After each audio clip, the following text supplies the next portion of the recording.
a miniature galaxy, drifts just beyond our own, hiding cosmic secrets. This is the Small Magellanic Cloud, a satellite galaxy to our Milky Way, and it is filled with astronomical oddities that defy simple explanation. We are about to embark on a journey to uncover 50 of its most bizarre objects. You will witness stellar ghosts, cosmic powerhouses, and dark nurseries that challenge everything we know about the universe. What cosmic puzzle do you find most compelling? Our journey begins within a turbulent cloud of cosmic gas and dust, a place where the rules of star formation seem to be rewritten. This is NGC 346, the brightest and largest star-forming region in the Small Magellanic Cloud. From a distance, it looks like a delicate, glowing lacework, a beautiful nebula spun from starlight. But this beauty is deceptive. Inside, it is a chaotic stellar nursery, operating at a ferocious pace that astronomers find deeply puzzling. A dwarf galaxy like the Small Magellanic Cloud lacks the heavy elements that typically help gas clouds collapse into stars. It should be a quiet, inefficient place for star birth, yet NGC 346 is a roaring factory, producing massive, brilliant stars at a rate that rivals regions in much larger galaxies. How can such a small, primitive galaxy host such a productive powerhouse? The answer may lie in its structure. Unlike the organized spiral arms of our Milky Way, this region is a tangled web of gas filaments. Young, incredibly hot stars, some only a few million years old, blast out intense radiation and powerful stellar winds. These forces carve vast cavities into the surrounding gas, compressing it and triggering the birth of even more stars in a relentless chain reaction. It is a self-sustaining cosmic fire, burning far brighter than anyone thought possible in such a small galactic neighborhood. This single object challenges our fundamental understanding of how stars are born in the early universe, a place where galaxies were also small and pristine. NGC 346 is not just a cluster of stars, it is a living laboratory, showing us that the universe often favors chaos and intensity over order and moderation. But the violent birth of stars is often followed by an even more violent death. Drifting within the same small galaxy is a cosmic crime scene, the expanding debris from a star that tore itself apart. This is the supernova remnant known as 1E010-2.27219, often called E0102 for short. It is a ghostly bubble of gas, visible only through the most powerful telescopes, and it holds a chemical secret that makes it truly unique. While most supernova remnants are a mixed soup of elements, this one is remarkably rich in oxygen. Its chemical fingerprint reveals a spectacular explosion that forged and scattered this essential element for life across space. We can even trace its history, estimating this star died a spectacular death around 2,000 years ago. This age gives us a rare and precise clock for studying the aftermath of a stellar cataclysm. The story of E0102 becomes even more intriguing when we consider its origins. It exploded in the Small Magellanic Cloud, a galaxy notoriously lacking in heavy elements. This low metal environment profoundly affects how massive stars live and die. The star that created this remnant was likely born with a very different internal structure than a similar star in our own metal-rich galaxy. Its explosion, therefore, provides a pure, untainted look into the death throes of massive stars as they existed in the early universe. It is a pristine laboratory for understanding the fundamental forces that shape the end of stellar life. The oxygen we see glowing there today is more than just a cloud of gas. It is the legacy of a single star, a contribution to the cosmic cycle of matter that will one day seed new planets and perhaps new life.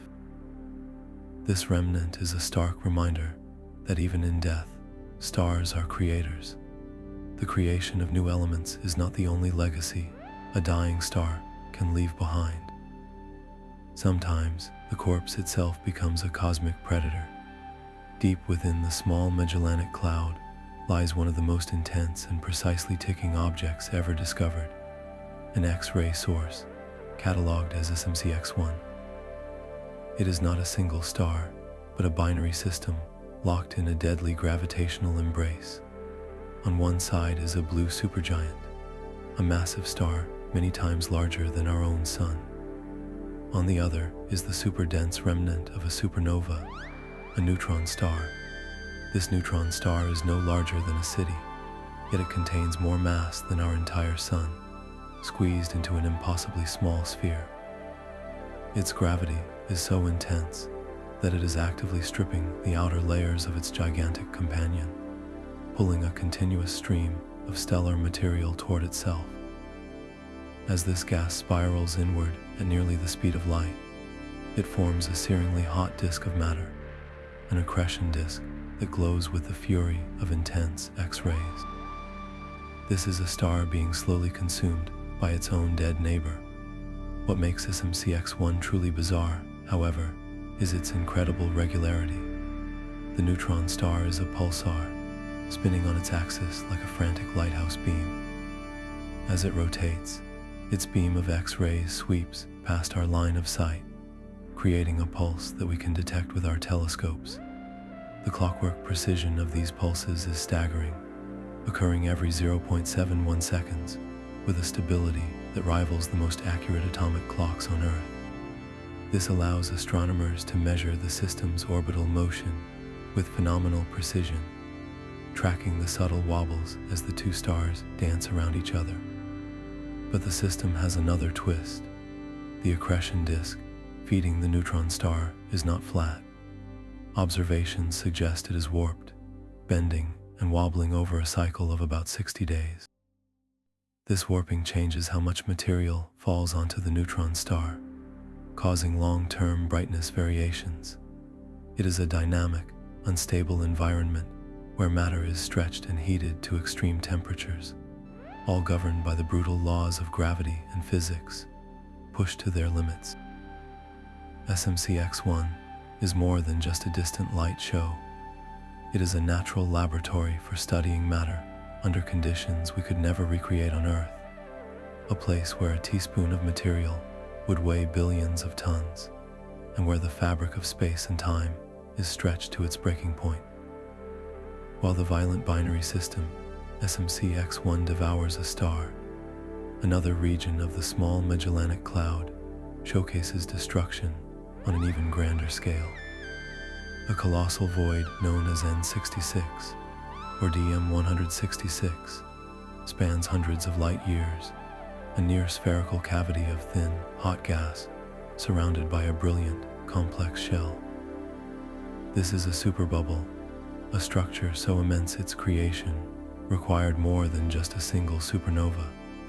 The shell of N66 is a chaotic tapestry of glowing filaments and dark, obscuring dust lanes, a testament to the titanic forces that sculpted it. The energy required to carve out such a void is staggering, equivalent to the simultaneous explosions of dozens of massive stars. This suggests a dramatic history where multiple generations of stars have lived and died in rapid succession. The most massive stars in a cluster burn through their fuel in only a few million years, ending their lives as supernova. Each explosion sends a powerful shock wave blasting outward, and their combined stellar winds, flowing like a relentless hurricane, push the surrounding gas away. Over time, these individual events merge into a single, coordinated effort, inflating a vast bubble in the galactic medium. But the true mystery of N66 lies within its intricate, filamentary walls. These are not simple structures. They are a complex web of dense knots and luminous tendrils, regions where the expanding shockwave has collided with itself and with pre-existing clouds of gas, compressing them and triggering the birth of new stars. This means that inside this expanding shell of destruction, new stellar nurseries are being born. We are witnessing a self-perpetuating cycle, where the death of one generation of stars directly fuels the birth of the next. The superbubble is both a tomb and a cradle. Astronomers can see clusters of young, hot stars embedded within the shell itself, stars that would not exist if their older siblings had not died so violently. This creates a layered history, a cosmic archaeological site where different stellar generations are all visible at once. How does such a delicate balance between destruction and creation persist? The structure of N66 offers a unique window into how stellar feedback shapes entire galaxies, regulating the pace of star formation across eons. It is a dynamic, evolving ecosystem, demonstrating that even the most catastrophic events in the universe can sow the seeds for new life. The cycle of stellar life and death can sometimes catapult a star right out of its home. Far from the superbubbles and crowded clusters, we find one of the most luminous and unstable stars ever observed, a true cosmic rebel known as HE5980. This is not a single star, but a pair of colossal stars locked in a tight, frantic orbit, and their combined brilliance once made them the brightest stellar system in the entire local group of galaxies, outshining even the legendary Eta Carinae in our own Milky Way. But its fame comes from a history of unimaginable violence. In the late 1990s, HD5980 erupted in a cataclysmic event that was not a supernova, but something almost as powerful. It experienced a giant outburst, violently ejecting a shell of material at thousands of kilometers per second. For a few brief weeks, it became a temporary imposter of a supernova, shining with the ferocity of a million suns. The cause of this eruption remains a subject of intense debate. Was it a massive stellar wind, blowing with unprecedented force, or was it something more exotic, a partial disruption of the star itself? This outburst left behind a complex, expanding nebula, a ghostly echo of that single, violent event. The story grows even more intriguing when we trace this star's path. HE5980 is moving through space at a tremendous velocity, a runaway star that seems to have been ejected from its birthplace. The most likely scenario is a gravitational slingshot from a dense star cluster. Picture three massive stars in a chaotic gravitational dance. The least stable configuration often ends with one star being flung away at high speed, while the others settle into a tighter orbit or merge. This is precisely what astronomers suspect happened to HE5980. It was kicked out of its natal cluster, sent racing across the Small Magellanic Cloud as a celestial fugitive. This violent past is written in its present state. The system contains at least one Wolf-Rayet star, a rare, evolved type of star that has shed its outer hydrogen layers to expose its hot, helium-burning core.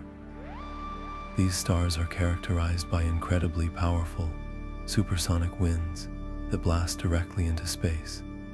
In the HE5980 system, the winds from the two massive stars collide, creating a permanent shock front that roars with the energy of a continuous explosion. This is a system living on the edge, destined for a final, spectacular end as a supernova or even a gamma-ray burst. Its journey from a crowded stellar nursery to its isolated, brilliant existence shows us that the lives of the most massive stars are anything but peaceful. They are tales of gravitational chaos, eruptive violence, and epic journeys across the cosmos.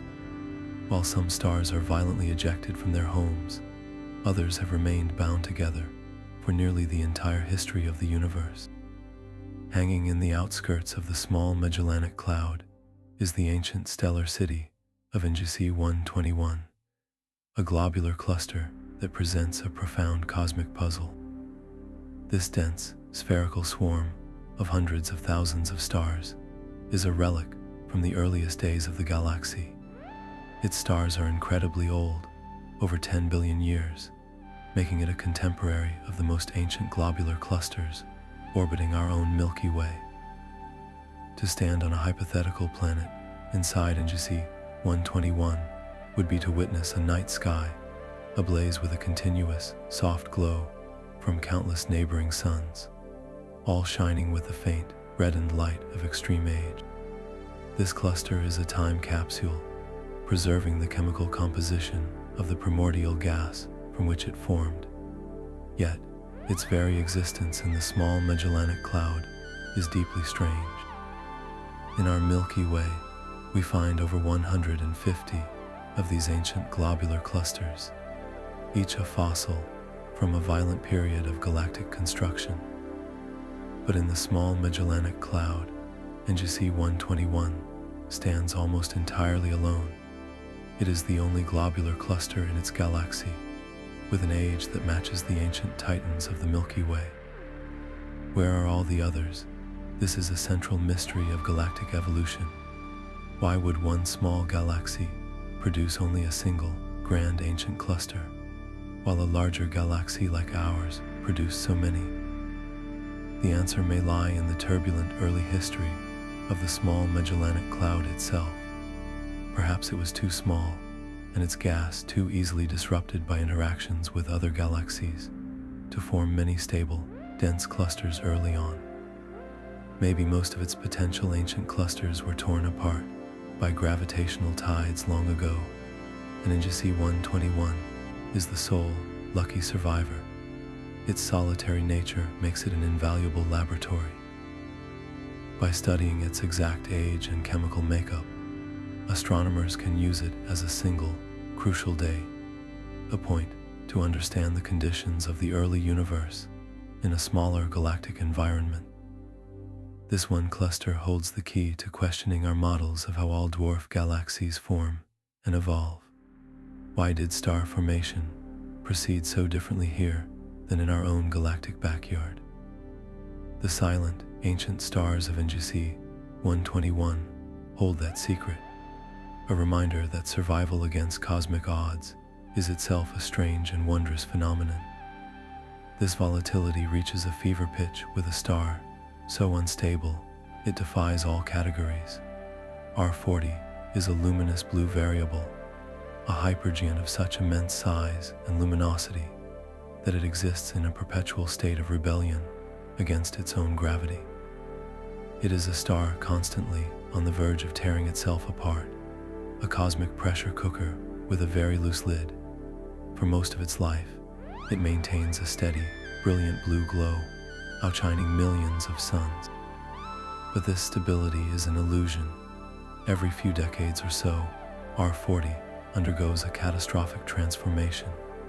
Its outer layers, no longer bound tightly by gravity, violently expand. The star swells to an even more monstrous size, its surface cooling and turning redder. In these phases, it can eject an entire sun's worth of material into space in a single, titanic outburst.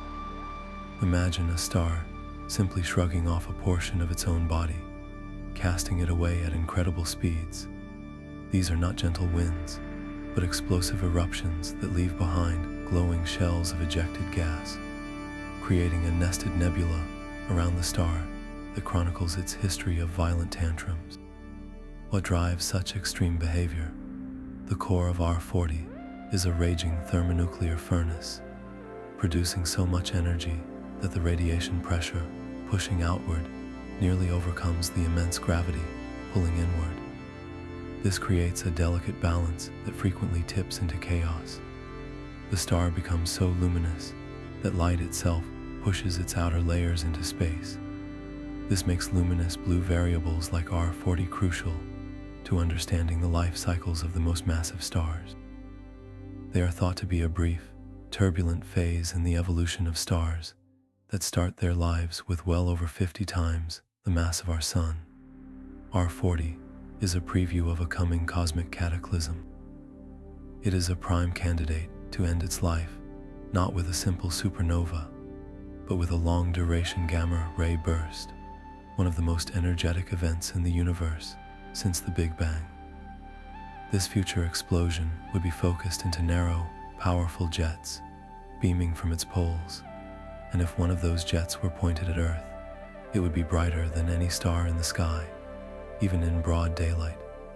For now, we watch and wait, studying this erratic giant as it marches inevitably toward its own spectacular self-destruction. Some of the most profound mysteries in the cosmos are not seen, but felt as heat. Drifting silently in the void is an object catalogued as ERAS 00430-7326, a name that belies its profound strangeness. This is not a brilliant star or a glowing nebula you could see with an optical telescope. It is a ghost, a point of intense warmth that glows fiercely in the infrared part of the spectrum while remaining almost invisible in ordinary light. Imagine holding your hand near a perfectly black, cold-looking stone and feeling a blast of heat radiating from it. That is the essence of this enigma, a cosmic source of energy that hides its true nature behind an impenetrable cloak. What could produce so much heat while revealing so little light? The leading theory suggests we are witnessing a star in its final act, performing a disappearing trick on a cosmic scale. It could be a supergiant star that has become completely engulfed by its own expelled material, a thick shroud of dust and gas so dense that the star's visible light cannot escape. The radiation from the hidden star heats this surrounding cocoon to incandescence, causing it to radiate the intense infrared glow that our telescopes detect. In this scenario, we are seeing a star wrapping itself in its own funeral shroud, a preview of a coming supernova. Another compelling possibility is that this is a protoplanetary nebula, a brief and volatile phase in a star's life. When a medium-sized star like our Sun nears the end of its life, it swells into a red giant and begins to pulsate, shedding its outer layers into space. For a short time, before the exposed core heats up enough to make the gas glow, the ejected shell of dust simply absorbs the star's light and re-radiates it as infrared warmth. The central star is still too cool to illuminate the gas, leaving the entire system dark in visible light, but blazing in the infrared. This would make the object a star caught in a fleeting moment of transition, a cosmic caterpillar wrapped in a dusty chrysalis before it emerges as a radiant planetary nebula. The true identity of ERAS 00430-7236 remains one of the Small Magellanic Cloud's quietest, most subtle puzzles. It challenges astronomers to look beyond what is merely bright and beautiful, to seek out the hidden, warm-hearted giants and the secret transformations happening in the dark. This is a rhythm written in radiation, a heartbeat of pure energy echoing from a distant stellar partnership. The system known as XJ0048-729 is a high-mass X-ray binary, a cosmic duo performing a dangerous and luminous dance.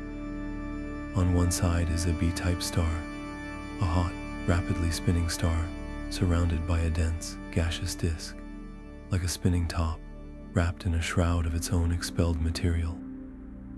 Its partner is the hidden predator, a neutron star, an object so dense that a single sugar cube-sized piece of it would weigh more than 1 billion tons here on Earth.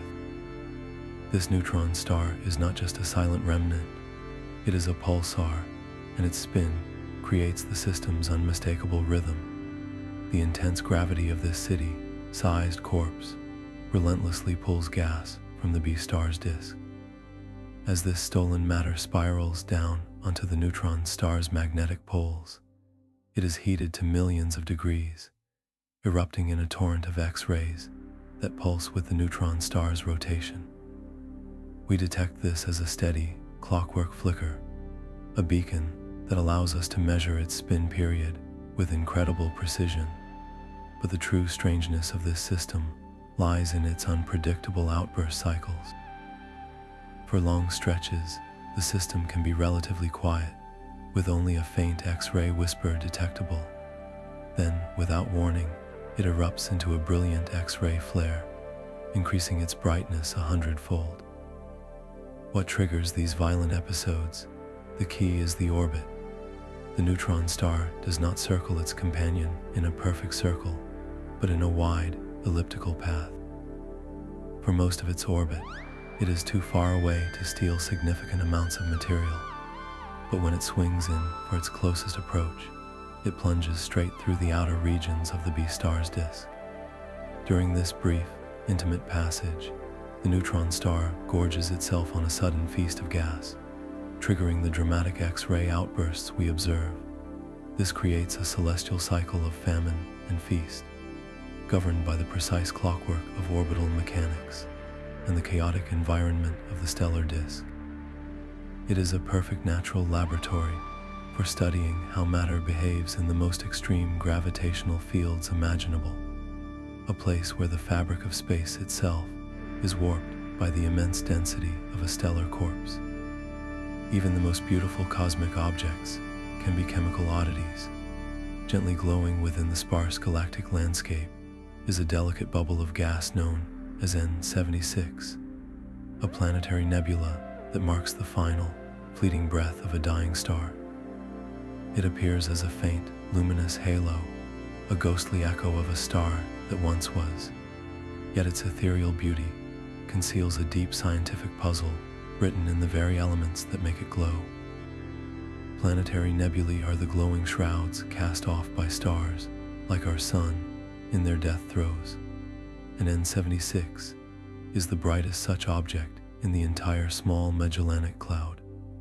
Its intense light comes from the ultraviolet radiation of the tiny, hot stellar core left behind, which energizes the surrounding shell of expelled gas.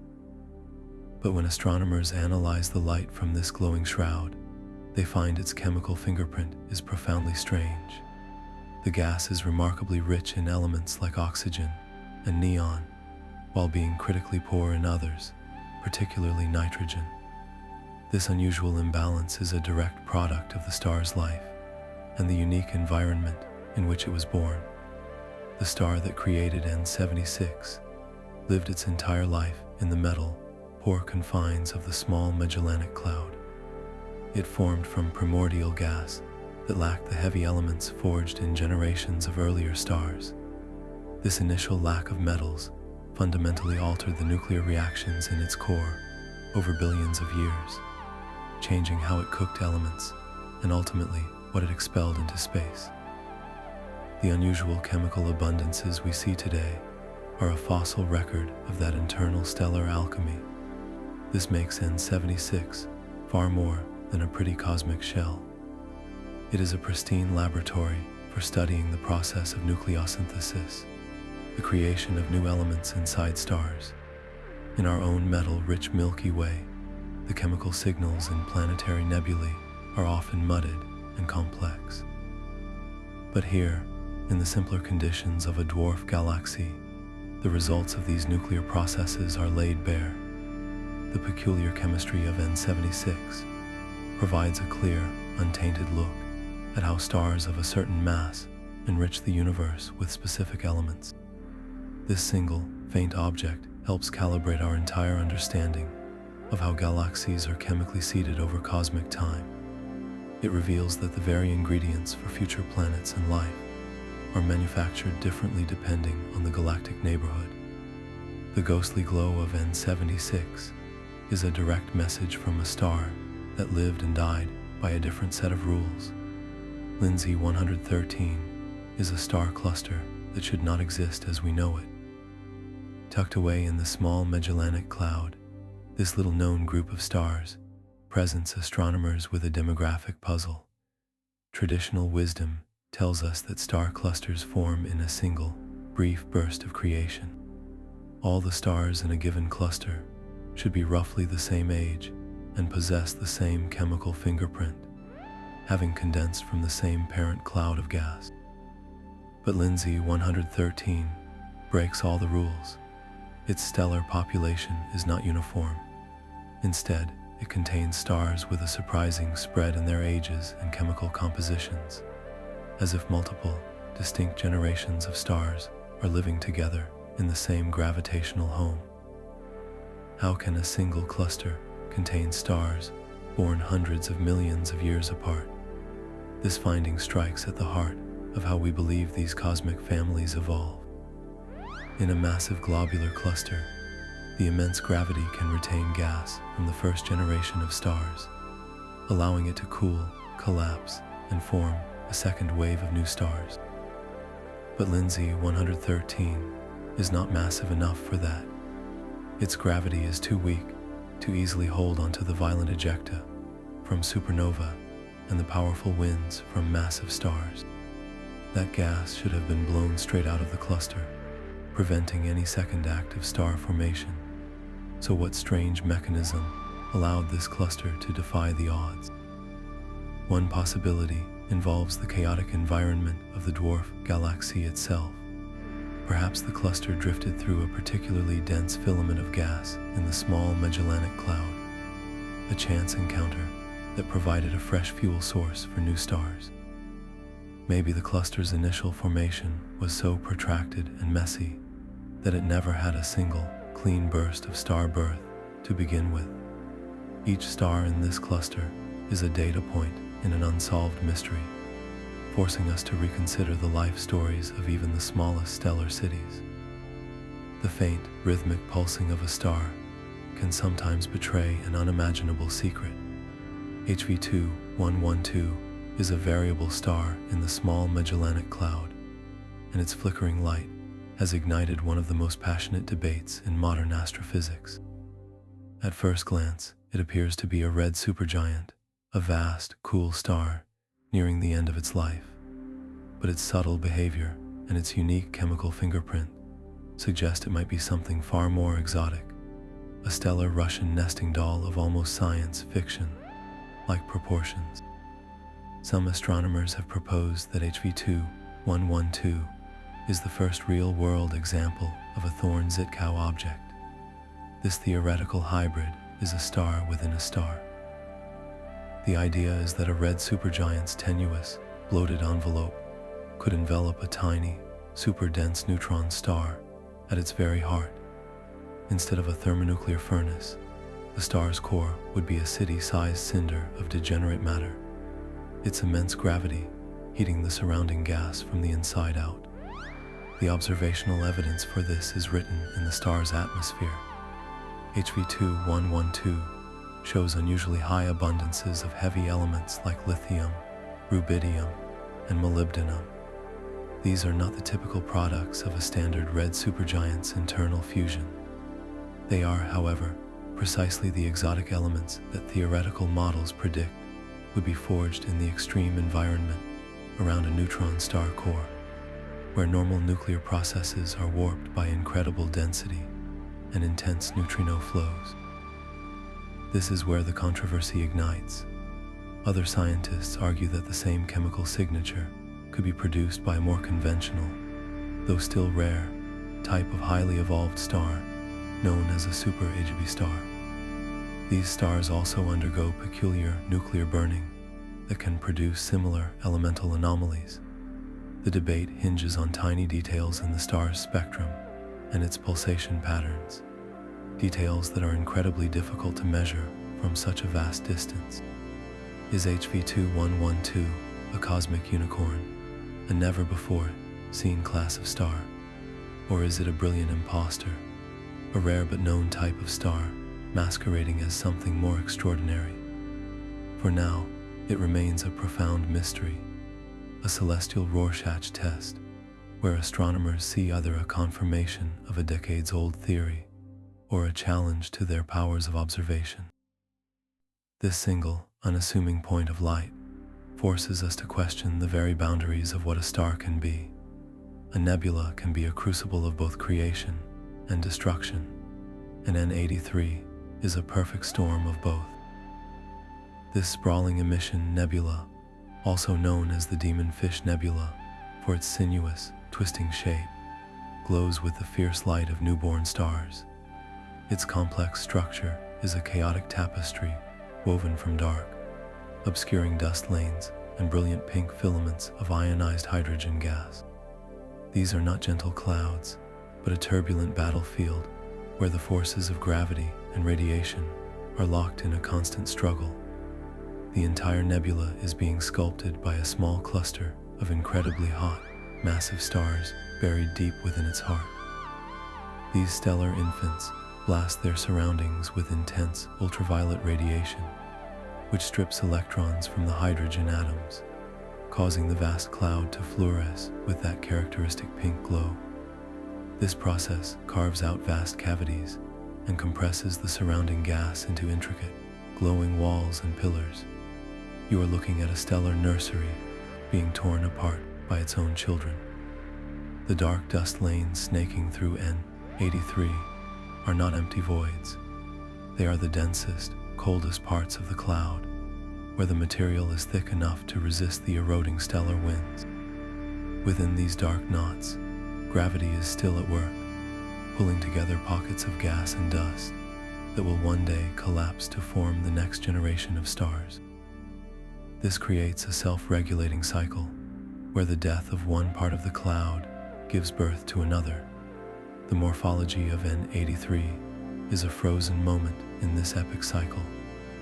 Its bright filaments map the regions where radiation is winning, while its dark lanes reveal the last bastions of cold, quiet collapse. This ongoing star formation makes it a key object for understanding how feedback works in a low metallicity environment like the Small Magellanic Cloud, where the lack of dust can change how energy propagates through the gas. N83 is not a static picture.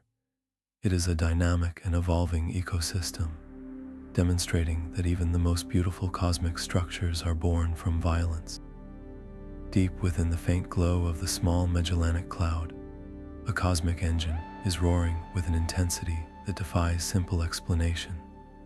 This is an ultraluminous X-ray source, a point of light so brilliant in high-energy radiation that it outshines any typical stellar black hole by hundreds or even thousands of times. The sheer power is baffling. A normal stellar mass black hole, the remnant of a collapsed star, has a theoretical limit to its brightness, a point where the radiation it produces pushes back so hard against incoming matter that it chokes off its own food supply. Yet this object blazes far beyond that limit, burning with the fury of millions of suns. How is that possible? Astronomers are locked in a fundamental debate over its true nature. One compelling theory suggests we are not looking at a typical black hole at all, but at a long-sought cosmic missing link, an intermediate mass black hole. These are the elusive middleweights of the cosmos, with masses ranging from a few hundred to a few 100,000 times that of our Sun. They are the potential seeds from which the supermassive black holes at the centers of galaxies grow. If this object is one of them, it would be a monumental discovery, a chance to study a primordial class of black hole in our galactic backyard. The alternative explanation is just as fascinating. Perhaps this is a stellar mass black hole that has simply learned to gorge itself in a uniquely efficient way. Imagine a black hole with a wildly skewed accretion disk, a funnel of matter that is beamed directly into its maw like water down a drain pipe. Or picture a black hole that is spinning so rapidly it can draw in and compress matter more effectively, breaking its theoretical brightness limit. In this scenario, we are witnessing a stellar corpse that has perfected the art of consumption, shining with a brilliance we once thought was impossible for its size. Each flicker in its X-ray output, every subtle shift in its spectrum, is a clue in this cosmic detective story. Does the light curve suggest the gravitational pull of a few hundred solar masses, or the frenzied feeding of a smaller, hyper-efficient predator? The answer has profound implications, not just for this one strange object, but for our understanding of how black holes of all sizes form, grow, and light up the darkness of space. a silent, cosmic alchemist, is slowly turning its core into stardust. The aging giant, known as ERAS 00554-7351, is a carbon star, a stellar retiree that has been quietly manufacturing one of the universe's most essential elements. After billions of years of fusion, this star has reached a late and dramatic stage of life. Its interior has become a layered factory, where the nuclear fires have produced a surplus of carbon, which has been dredged up to the surface by powerful convection currents.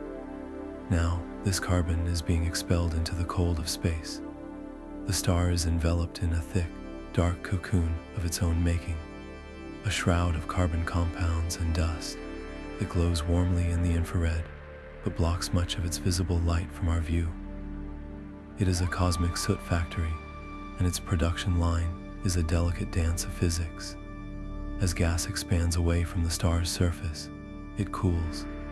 In this cooler environment, carbon atoms readily link together, forming microscopic dust grains, specks of carbon soot that are then pushed outward by the gentle but relentless pressure of the star's own light. This is not a violent explosion, but a slow, persistent exhalation, a stellar wind rich with the building blocks of future worlds. Why is this process so crucial for a galaxy like the Small Magellanic Cloud? This dwarf galaxy began its life with a severe shortage of heavy elements. Stars like ERAS 00554 are the primary sources for replenishing the galactic reservoir with newly forged carbon. Every atom of carbon that we find in our own bodies, every carbon-based molecule that makes life possible, was once created in the heart of a star and then scattered into the void by a process just like this. In the metal-rich environment of our Milky Way, oxygen is more abundant than carbon in most cool giant stars. But in the Small Magellanic Cloud's simpler chemical environment, the balance tips, allowing carbon stars to form more easily and become the dominant dispersers of this key element. This single, faint, dusty star is therefore a vital contributor to the chemical evolution of its entire galaxy. It is seeding the interstellar medium with the soot that will one day be incorporated into new stars, new planets, and perhaps, in the distant future, new life. The slow, steady breath of this carbon giant is writing the recipe for the galaxy's future. The ghost of a star that died centuries ago continues to expand into the void. DMS-32 is a supernova remnant, a delicate bubble of gas so faint it tests the limits of our most powerful telescopes. Its structure is a classic shell, a nearly spherical veil of glowing filaments that mark the outer edge of a titanic explosion's shockwave. This is the debris field from a star that tore itself apart, and astronomers are now trying to piece together a cosmic crime scene, searching for the identity of the star that once lived there. The challenge is immense. At the distance of the Small Magellanic Cloud, the faint, ancient light from this remnant is incredibly difficult to separate from the background glow of the galaxy. It is like trying to spot a single, fading ember from across a vast, foggy field. To find the progenitor star, scientists must scour archival images of the region, taken before the supernova's light ever reached Earth. They are looking for a single point of light that is now conspicuously absent, a star that vanished in the cataclysm, but the search is complicated by dust. Thick clouds of interstellar material within the galaxy can dim and redden starlight, making a massive, brilliant star appear far fainter and more ordinary than it truly was. The progenitor could be hiding in plain sight, its light altered by its journey through space.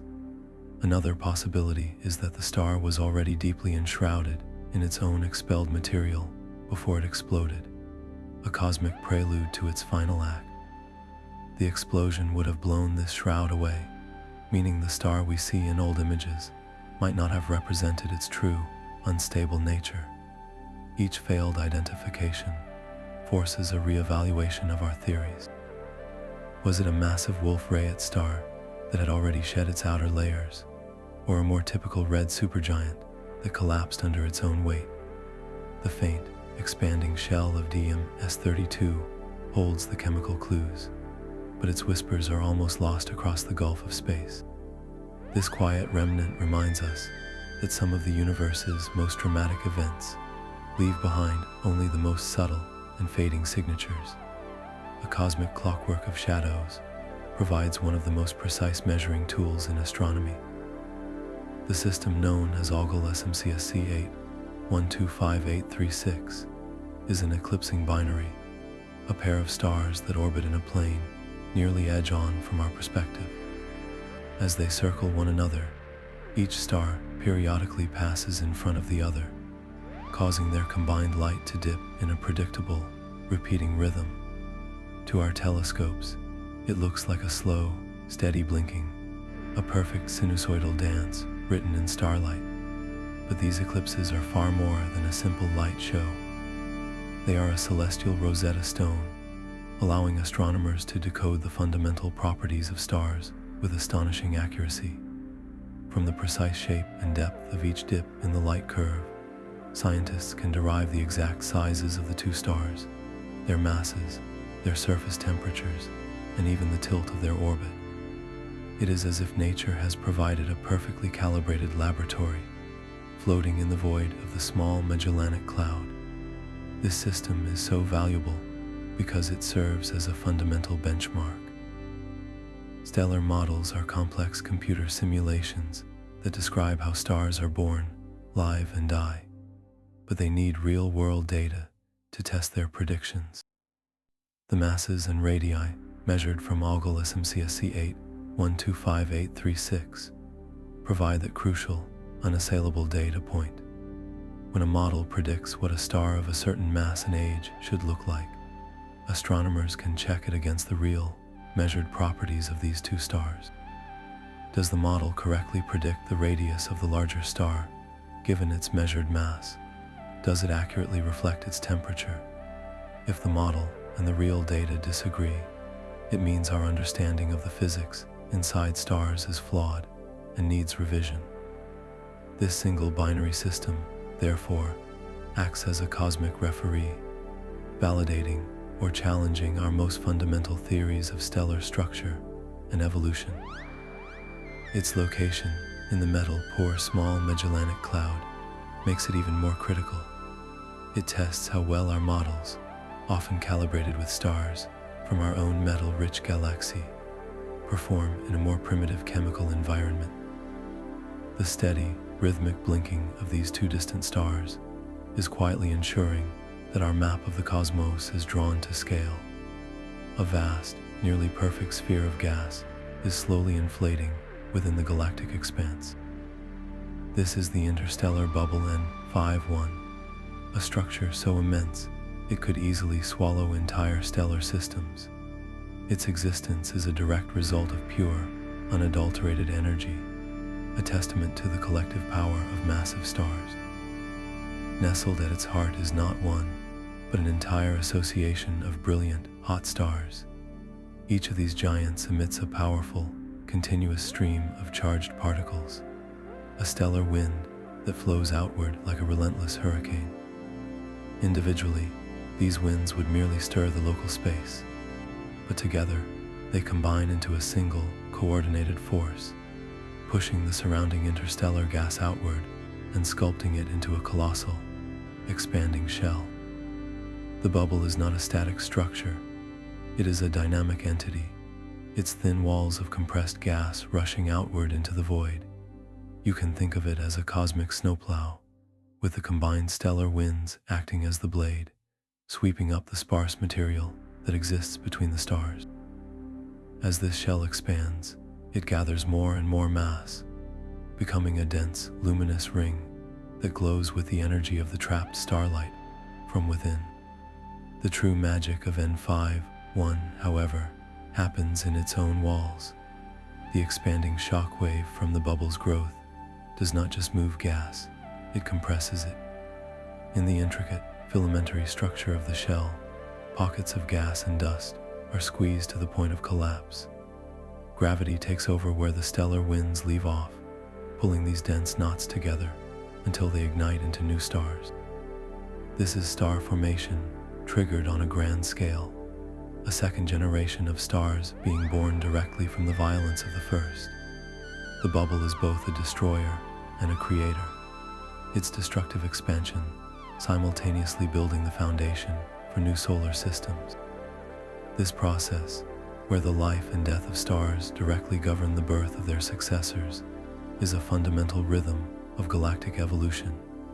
N51 offers a pristine view of this feedback loop in action, showing us how the most energetic objects in a galaxy can shape its very structure and future. A single rhythmic star once changed our entire cosmic perspective. This is SMC V1, a Cepheid variable star whose steady pulse of light provided one of the first reliable measurements to the Small Magellanic Cloud itself.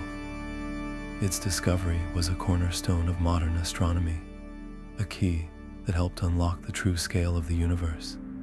Cepheid variables are the universe's standard candles, stars that brighten and dim with a clockwork regularity that is directly tied to their true, intrinsic brightness. By measuring the period of its pulsation, astronomers could determine how brilliant SMC V1 actually was. They then compared that to how faint it appeared from Earth, and that difference revealed the vast distance its light had traveled. This single star helped place the Small Magellanic Cloud firmly outside our own Milky Way, confirming it as a separate, distant galaxy and forever expanding our cosmic horizon.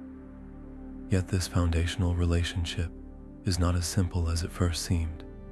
SMC V1 and its siblings in the Small Magellanic Cloud exist in a very different environment than the Cepheids used to calibrate the distance scale in our own galaxy. They are metal poor, born from gas that lacks the heavy elements abundant in the Milky Way. This chemical difference matters more than anyone initially realized. It turns out that a star's chemical composition can subtly alter the physics of its pulsating outer layers. A metal-poor Cepheid is actually slightly brighter than a metal-rich one with the same pulsation period.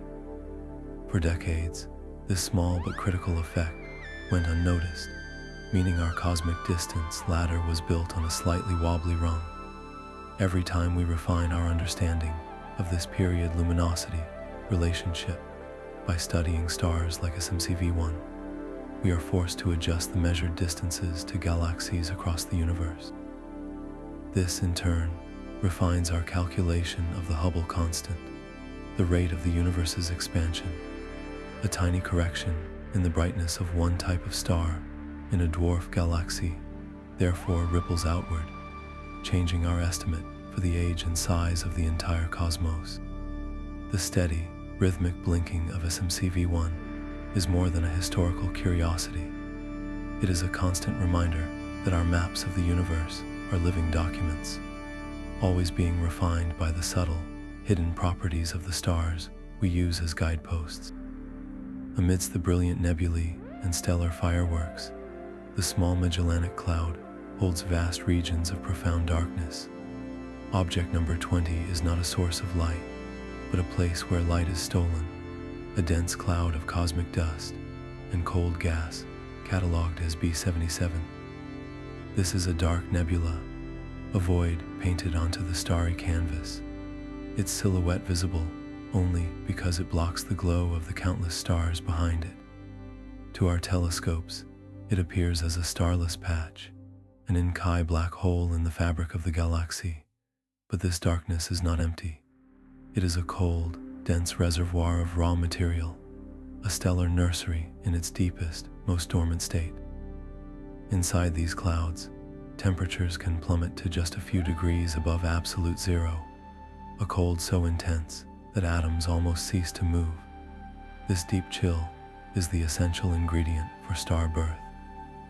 Within the nebula's murky heart, the pull of gravity can finally overcome the internal pressure of the warm gas, allowing vast, dark clumps to slowly, silently collapse under their own weight. The composition of this cosmic soot is crucial. In a metal-poor galaxy like the Small Magellanic Cloud, there is simply less dust overall. The grains that do exist are smaller and made of different materials, like silicates and ices, rather than the carbon-rich soot common in our own galaxy. This changes everything about how these clouds behave. With less dust to shield them, the cold interiors of these nebulae are more easily warmed by external starlight, making it harder for gravity to initiate its work. A dark nebula here is a more fragile, delicate thing than its Milky Way counterpart. Yet against the odds, B77 persists. Its very existence tells us that even in a galaxy starved of heavy elements, the universe still finds a way to gather its resources, to create these cold, dark cradles where the next generation of stars will eventually ignite. This opaque cloud is a promise of future light, a cosmic cocoon waiting for the right moment to break open and reveal the brilliant new star forming within. The intense winds of a dying star can reveal its deepest secrets. AB8 is a Wolf-Rayet star, a rare and short-lived cosmic phenomenon representing one of the final, most violent chapters in the life of a truly massive star. This is not a gentle giant quietly fading away. It is a stellar body in revolt, shedding its own skin at a ferocious rate. The star is enveloped in a hurricane of its own making, a supersonic stellar wind that blasts millions of tons of material into space every second. This relentless outflow creates a vast, expanding nebula of previously ejected gas, a glowing shroud that tells the story of the star's self-destruction. What makes AB8 so scientifically precious are the specific elements detected in that raging wind. The chemical fingerprint of its light reveals an atmosphere astonishingly rich in helium, carbon, and oxygen, while the more common hydrogen is almost entirely absent. This is the star's core, exposed to the vacuum of space. Imagine a massive onion, its outer layers violently peeled away by the star's own power, until only the dense, hot center remains visible. This is precisely what has happened to AB8. The nuclear furnace at its heart has burned through its hydrogen fuel, then fused the helium into heavier elements. Now, the tremendous radiation pressure from these internal reactions is so powerful that it simply blows the star's outer envelope clean off, exposing the products of its core fusion for all the universe to see. This process offers a direct, real-time look at stellar alchemy, showing us the elements being forged in the heart of a star just before its inevitable death. AB8 is a preview of a coming supernova, a brilliant and fleeting glimpse into the final moments of stellar existence. The stellar cities of the Small Magellanic Cloud hold many demographic secrets, and NGC 419 is a beautiful liar. At first glance, it looks like a typical, well-behaved star cluster, a dense ball of stars all born from the same primordial cloud. Its intermediate age of about 1.5 billion years places it in the prime of its life, a mature stellar society that should have a straightforward history. But when astronomers look closely at its color and brightness, they find a puzzle written in starlight. The point where stars begin to turn off the main sequence, the moment they exhaust the hydrogen in their cores, is not a sharp, clean line. It is a broad, fuzzy, and extended smear. This single observation shatters the simplest models of how star clusters form and evolve. A cluster of this age should contain stars that all started their lives with the same chemical recipe and at the same moment in cosmic history. They should all begin their journey off the main sequence at roughly the same time, creating a neat, well-defined turn-off point in our diagrams. The messy reality of NGC 419 suggests something far more complex is at work. One compelling explanation is that the cluster did not form all its stars in one clean, sudden burst. Instead, it may have experienced multiple, distinct waves of star formation spread out over hundreds of millions of years. This would mean that within this single gravitational family, some stars are significantly older than their siblings, creating a spread in their evolutionary states. How could a cluster hold onto its gas for so long to allow for a second act of creation?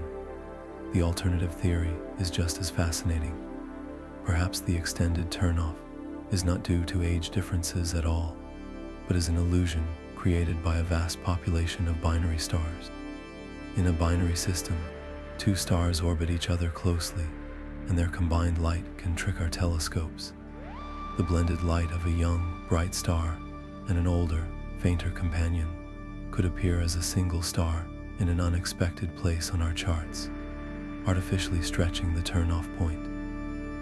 This would mean the cluster's stars are all the same age, but their complex social lives are masking the truth.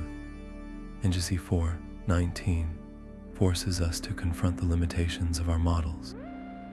It reveals that stellar populations are not always simple, and that the dynamics within a cluster can create a rich and complicated story that is difficult to decode.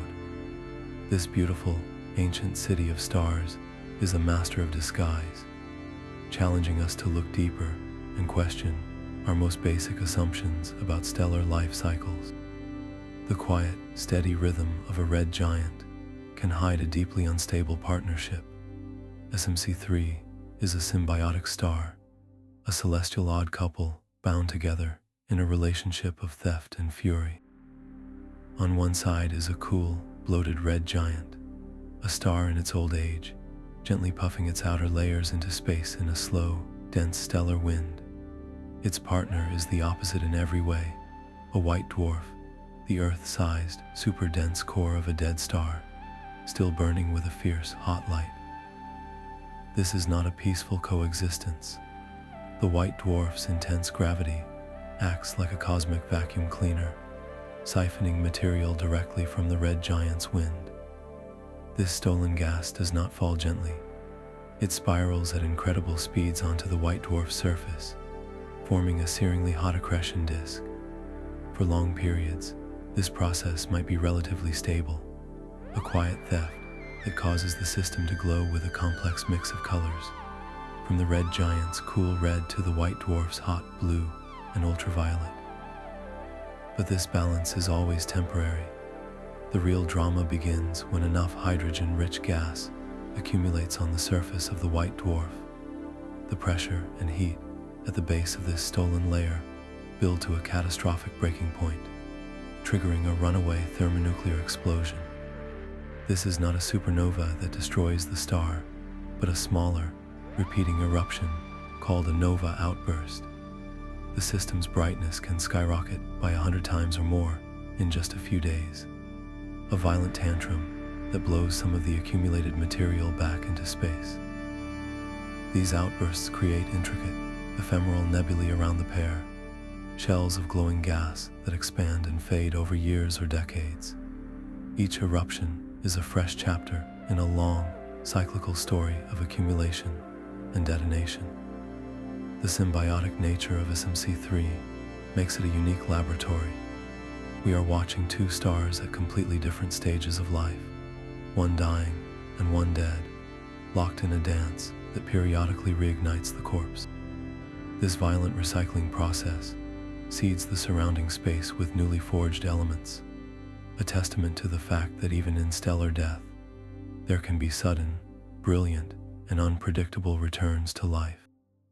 Floating in the vast intergalactic space near the Small Magellanic Cloud is a ghostly, fast-moving entity known as High Velocity Cloud 306-2+230.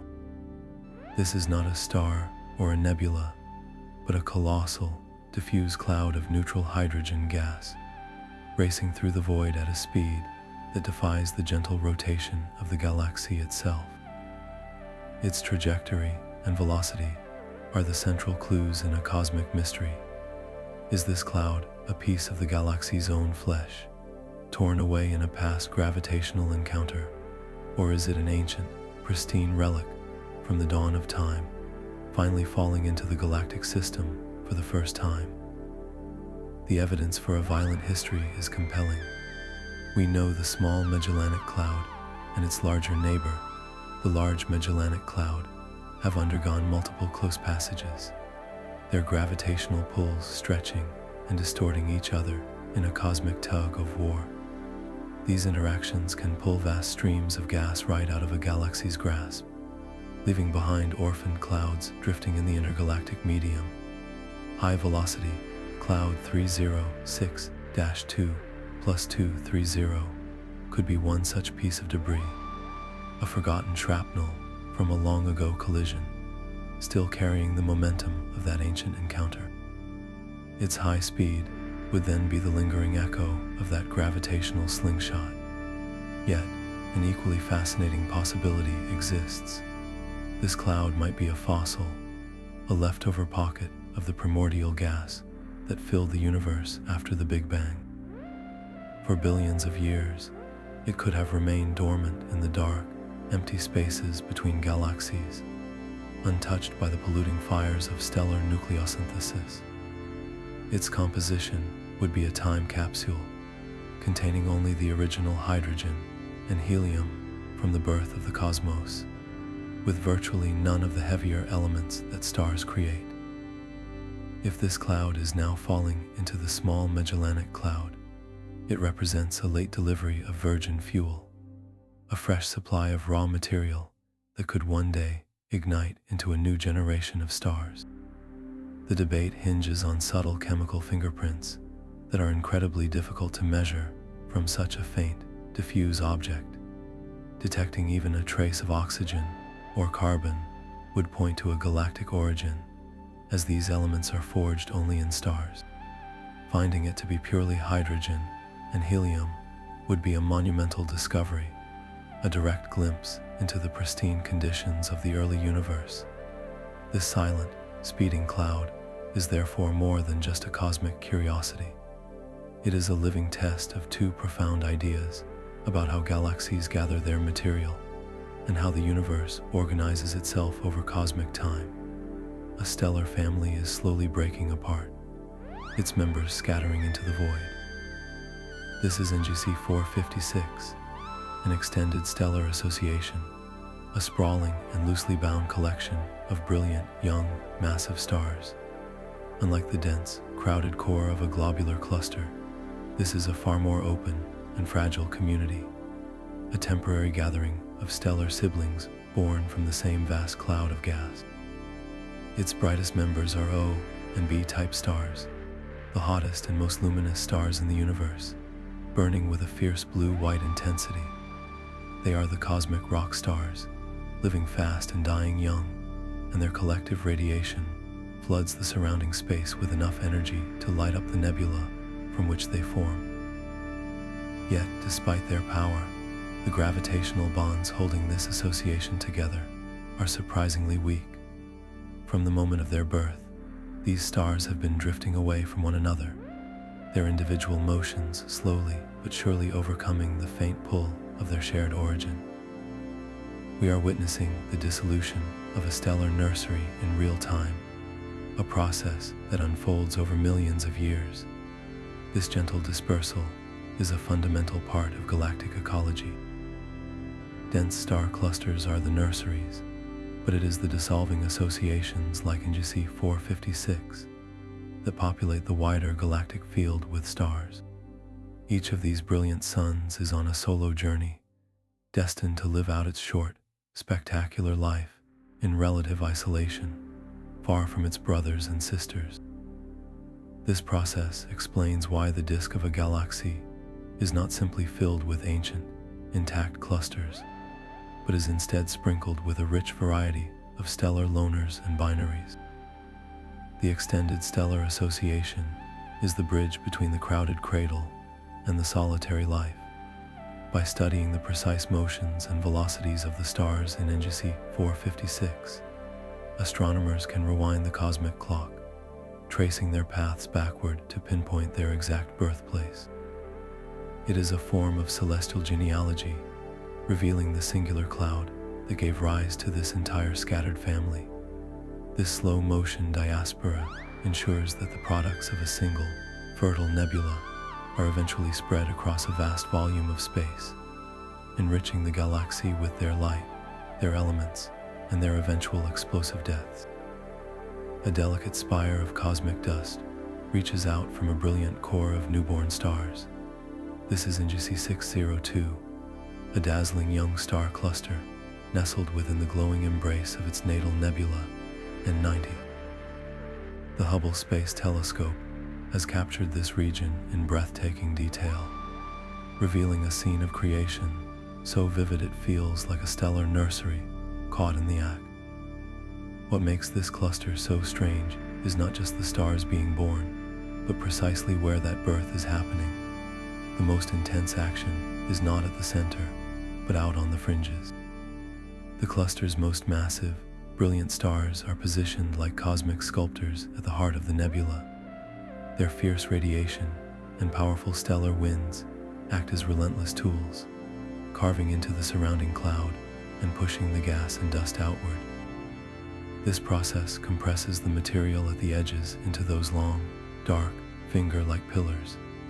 Inside these dense, cold pillars, gravity is given a helping hand. The external pressure from the stellar winds squeezes the gas until it reaches a critical density, triggering the collapse of pockets within the pillars and igniting a new wave of star formation. We are witnessing sequential star birth, a chain reaction of creation where the first generation of stars directly engineers the birth of the next. It is a beautiful and violent cycle, a stellar domino effect frozen in time.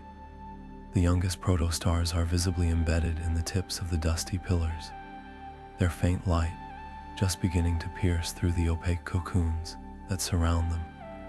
This single, stunning image encapsulates a fundamental process that shapes galaxies.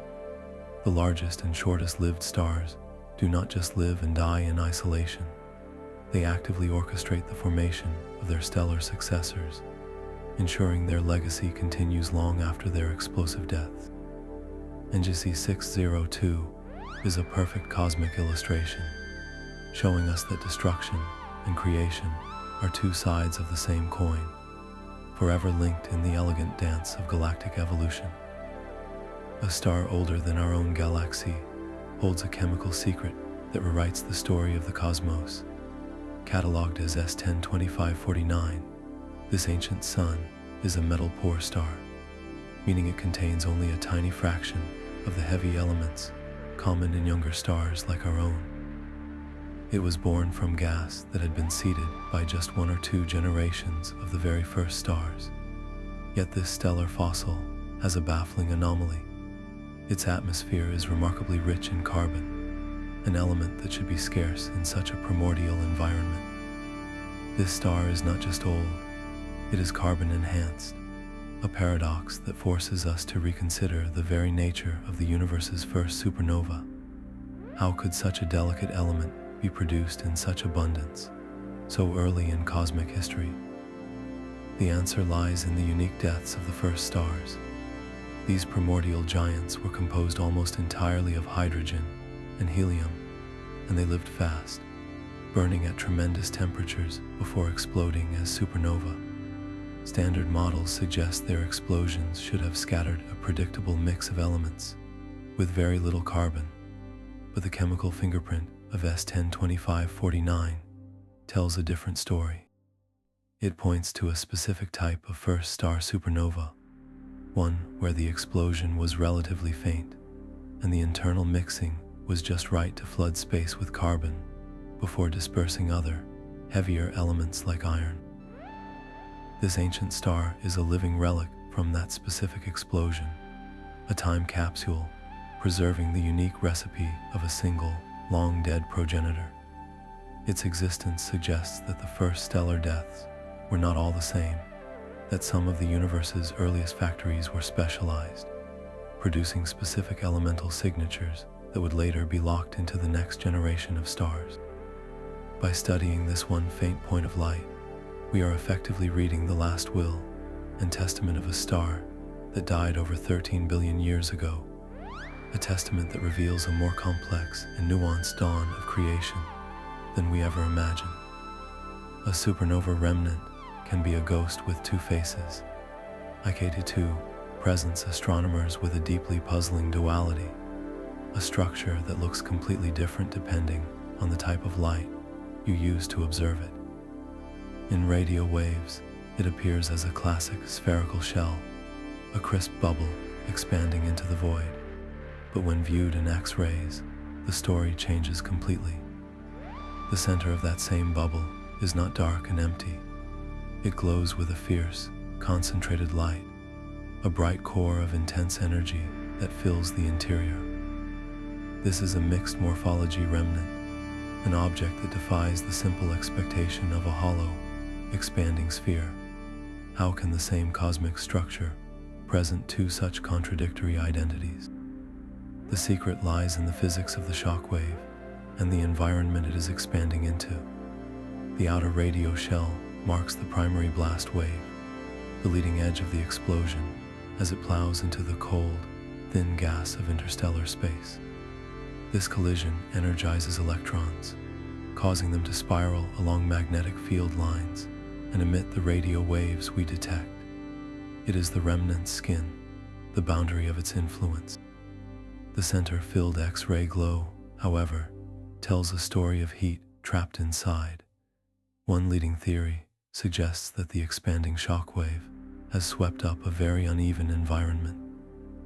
The interior of the bubble might be filled with much denser, clumpier material than the outskirts.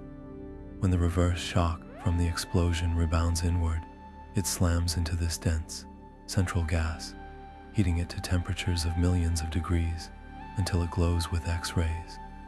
Another possibility is that the remnant is simply very old. Over thousands of years, the outer shell expands and cools, becoming faint in X-rays, while the denser, hotter interior takes much longer to dissipate its energy, leaving it shining brightly long after the initial blast has faded. This complex, multi-wavelength appearance makes IK22 a crucial natural laboratory. It forces us to move beyond simple models and consider the messy, textured reality of the interstellar medium. The remnant is not expanding into a perfect vacuum, but into a landscape of clouds and voids, and its final form is a direct map of that forgotten terrain. The two faces of this stellar ghost are not a contradiction, but a deeper truth, revealing that every supernova writes its own unique signature across the sky. The rhythm of the cosmos is not always steady. RZ Scuti is a star that breathes with a slow, deep pulse, its light rising and falling in a pattern of alternating shallow and deep dimmings. This is the signature of an RV Tauri variable, a rare class of stellar elder in its final act. The star has exhausted the nuclear fuel in its core and is now in a brief, unstable phase known as the post-Higby stage. It is a star in transition, no longer a true giant, but not yet a planetary nebula, caught between two states of being. The peculiar light curve is a direct window into this internal struggle. As the star pulsates, its outer layers expand and contract with a grand, slow rhythm. During the deep minima, the star cools significantly, and molecules and dust condense in its extended atmosphere, temporarily blocking more of its light and creating that profound dip in brightness. Then the star heats up again, the dust dissipates, and the cycle begins anew. This is not the stable heartbeat of a younger star, but the erratic, heavy breathing of a celestial body on the verge of shedding its skin entirely. RZ Scuti is essentially cleaning its house before moving out. The same pulsations that cause the strange light variations are also driving a powerful stellar wind, gently but persistently blowing the star's outer layers into the void. In a relatively short time, by cosmic standards, this process will culminate in a beautiful transformation. The expelled gas will form a glowing shell around the exposed, hot core, and RZ Scuti will finally reveal itself as a full-fledged planetary nebula. For now, we watch its slow, rhythmic dance, a star performing its final solo before the grand finale. Some of the most precise signals in the cosmos do not come from stars, but from something far more subtle.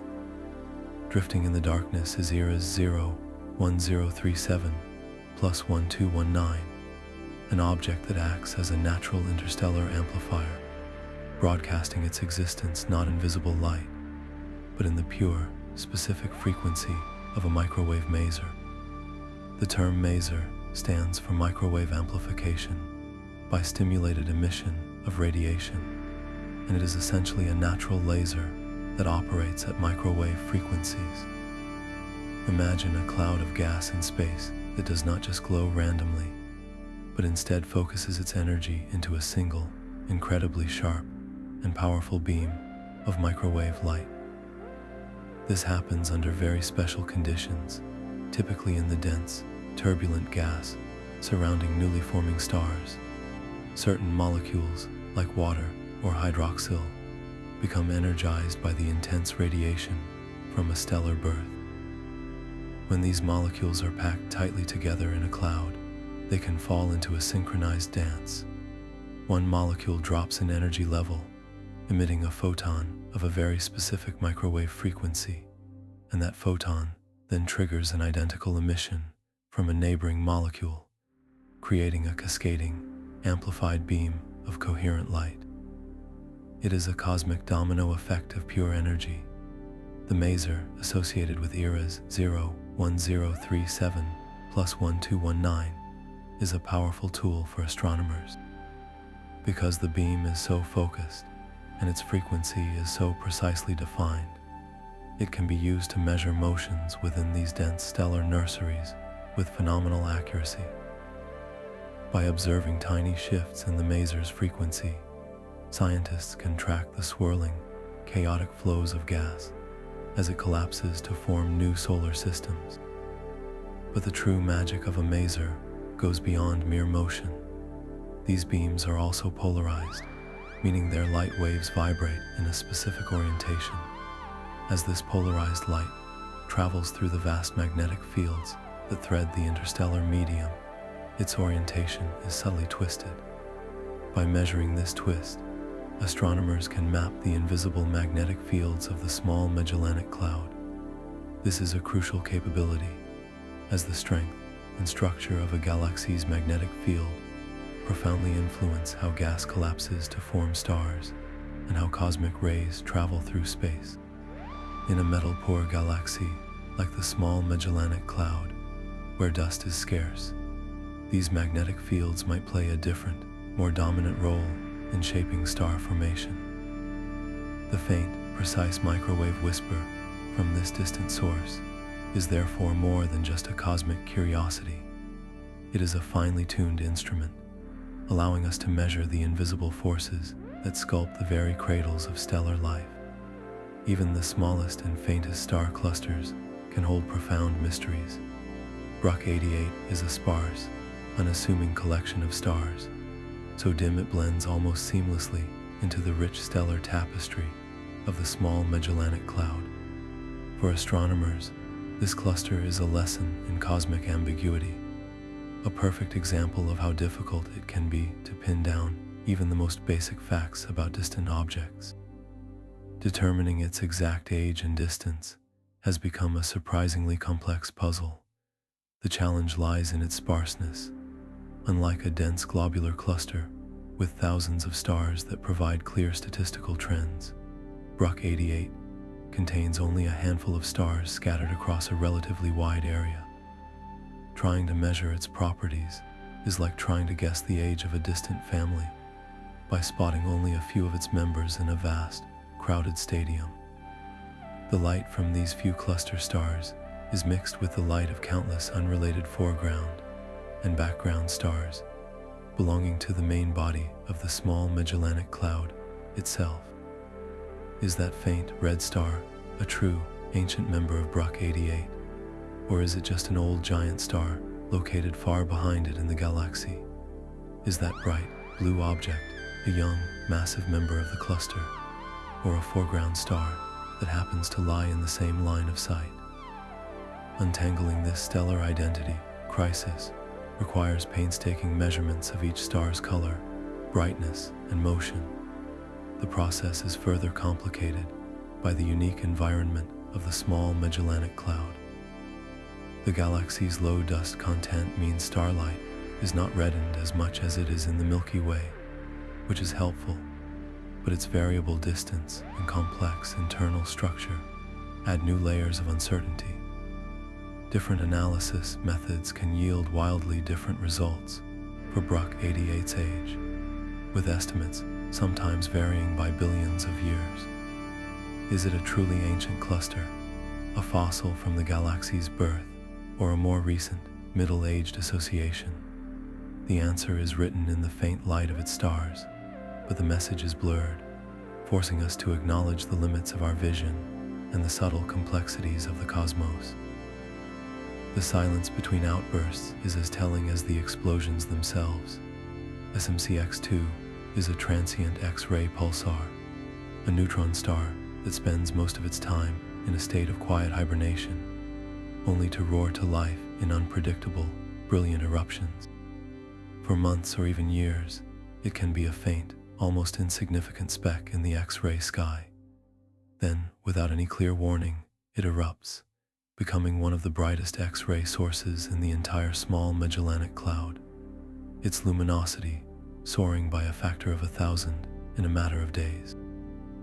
This is not the steady, rhythmic feeding of a system like SMC X-1.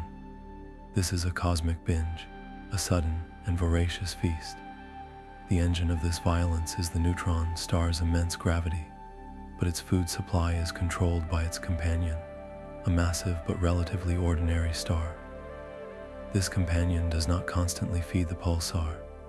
Instead, it possesses a variable stellar wind, or a temporary, unstable disk of its own material. The neutron star must wait, orbiting silently, until its path carries it through a particularly dense pocket of this wind, or a freshly formed clump of gas. When that happens, the gravity of the city-sized stellar corpse suddenly has a vast amount of fuel to consume.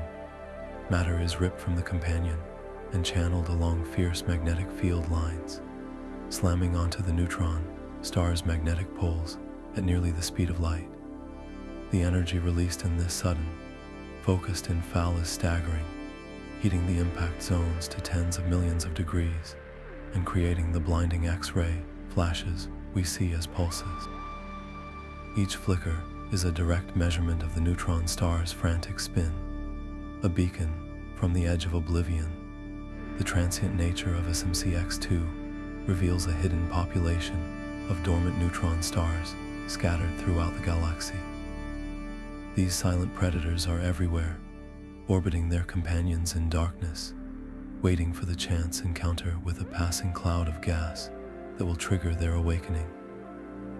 By studying the rhythm of their outbursts, astronomers can estimate how many of these hidden corpses are lurking in the shadows, quietly shaping the ecosystem of their galactic home. This single, flaring object teaches us that sometimes the most dramatic events in the cosmos are not the steady burn, but the long silence shattered by sudden, brilliant violence. The nebula N88 is a tiny, brilliant blister of light against the dark galactic canvas. This compact, high-excitation blob of gas is being cooked by a small cluster of exceptionally hot, young stars buried deep within its core. Their intense ultraviolet radiation is so powerful that it violently strips electrons from the surrounding hydrogen atoms, causing the entire cloud to fluoresce with a fierce, energetic glow.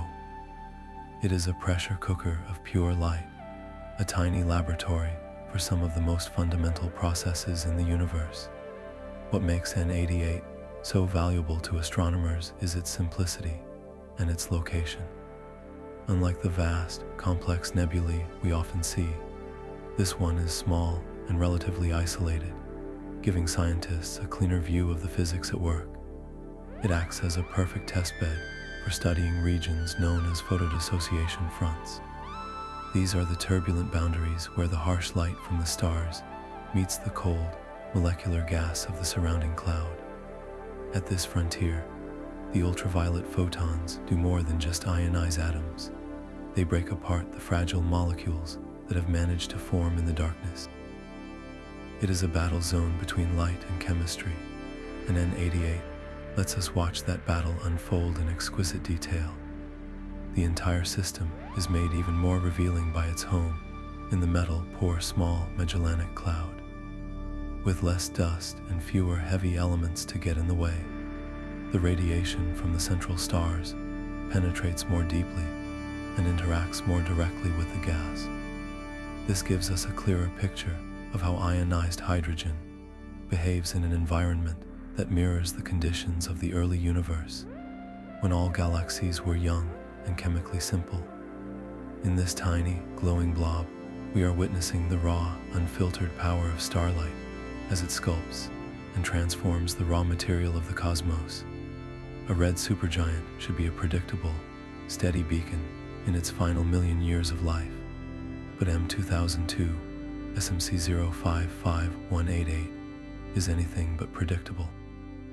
This colossal star, one of the largest known in the Small Magellanic Cloud, is behaving erratically, its light flickering and its atmosphere churning with chemical anomalies.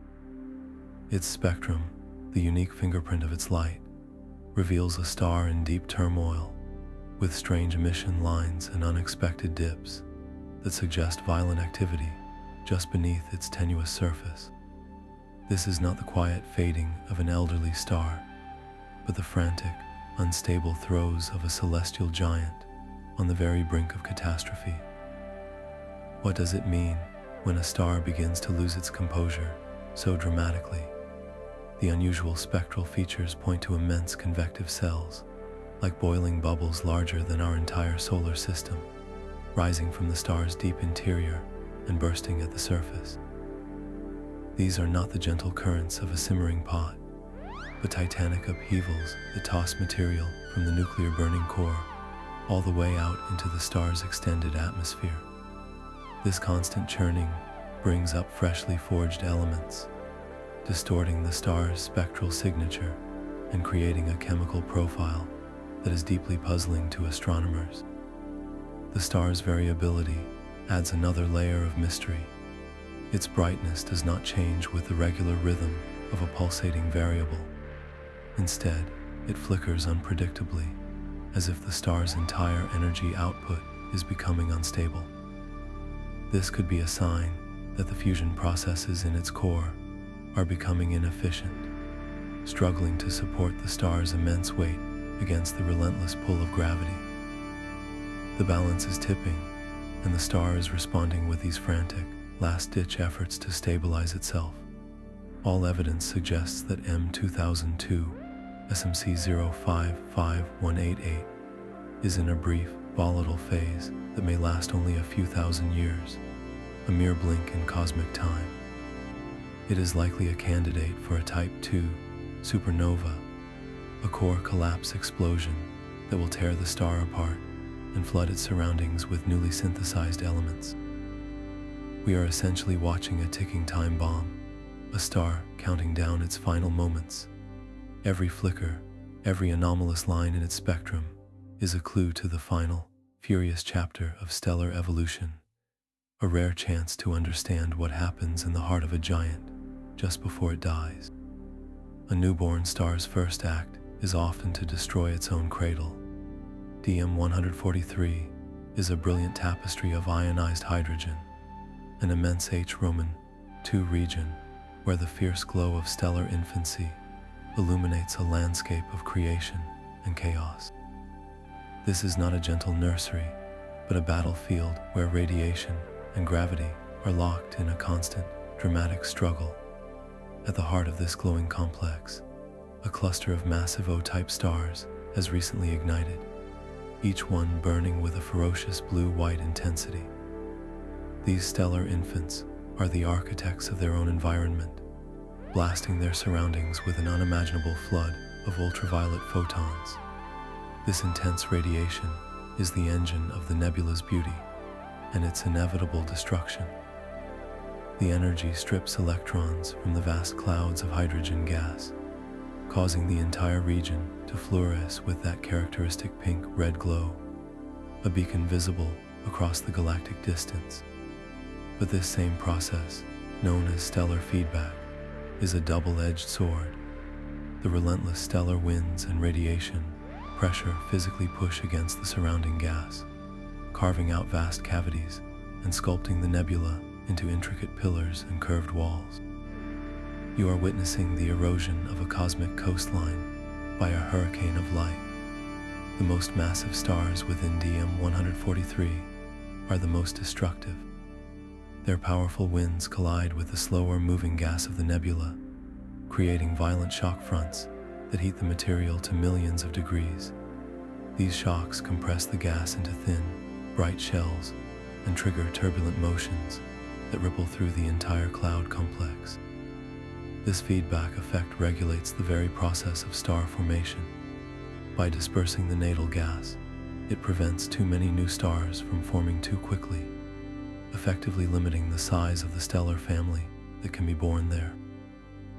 Yet, in a beautiful paradox, this destruction also directly enables new creation. The expanding shock waves from the most active regions slam into nearby, colder clouds of molecular gas. This sudden compression can be the final nudge that forces a stable cloud over the edge, causing it to collapse under its own gravity and ignite a new generation of stars. The nebula is therefore both a monument to a recent burst of star formation and the active engine for the next one. DM-143 is a perfect example of the self-regulating cycle that governs galaxies. The brightest stars live short, violent lives, and in their brief brilliance, they dictate the future of their galactic neighborhood, ensuring that the story of star birth is one of perpetual, explosive renewal. A silent theft is occurring in the darkness, a slow-motion robbery that periodically erupts into a brilliant flash. This is the cataclysmic variable star system, RxJ0045.4 plus 4154. It is a binary pair locked in a gravitational dance, featuring a white dwarf and a more normal, sun-like companion star. The white dwarf, a dense Earth-sized remnant of a star that has exhausted its nuclear fuel, acts as a cosmic parasite. Its intense gravity relentlessly pulls hydrogen-rich gas from its companion, siphoning material across the space between them. This stolen gas does not fall directly onto the white dwarf. Instead, it forms a swirling, flat structure known as an accretion disk, a vortex of superheated matter spiraling inward at incredible speeds. For most of its life, this process is relatively stable, a quiet trickle of matter that causes the system to glow with a steady, hot light.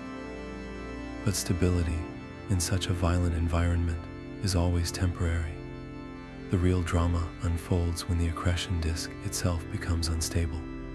Over time, hydrogen gas builds up in the outer regions of the disk, remaining cool and quiet. Then, a threshold is crossed.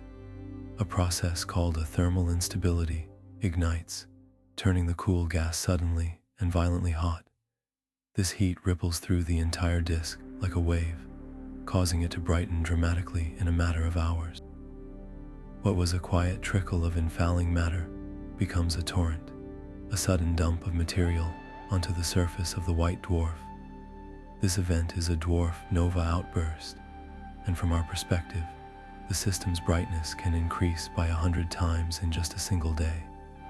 It is not a star exploding, but a disk having a tantrum, a brilliant flare caused by a change in how it consumes its stolen meal. Why is this specific cataclysmic variable so important? It operates in the unique chemical environment of the Small Magellanic Cloud, a galaxy with very low metallicity. The lack of heavy elements in the accreting gas changes the physics of the disk. With fewer metal atoms to help cool the gas, the disk's viscosity and its instability cycles may behave differently than in similar systems within our own metal-rich galaxy. Studying the outbursts of our XJ0045.4 plus 4154 is like running a controlled experiment on accretion physics. It helps astronomers calibrate their models for how matter behaves under extreme gravity across the diverse range of galactic environments, providing a clearer picture of how these cosmic engines work everywhere in the universe. The very dust of the Small Magellanic Cloud is alien in its nature.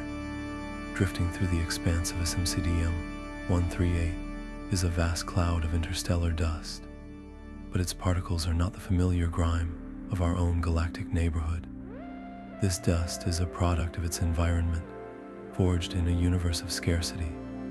The galaxy's profound lack of heavy elements, what astronomers call low metallicity, has forced the creation of a completely different kind of cosmic soot. In our Milky Way, dust grains are plentiful and diverse, a mix of carbon-based graphite and complex silicates rich in elements like magnesium and iron. They are like a thick, dark smoke that effectively blocks and reddens starlight. But in SMC X-1 the recipe is far more basic. Carbon is still present, but the silicates are starkly different. They are almost pure silicon and oxygen, lacking the metallic impurities that give Milky Way dust its particular characteristics. It is a simpler, more primitive kind of grime. The consequences of this simple recipe are profound for how we see the galaxy, because there are fewer dust grains overall, and because the grains that do exist are smaller and less effective at blocking light. The entire Small Magellanic Cloud is more transparent. Starlight travels farther, and the galaxy appears less reddened than we would expect. This is not a trivial detail. It fundamentally changes how energy moves through the galaxy. In a place like the Milky Way, dust efficiently absorbs the fierce ultraviolet light from massive stars and re-radiates it as gentle, long-wavelength infrared heat.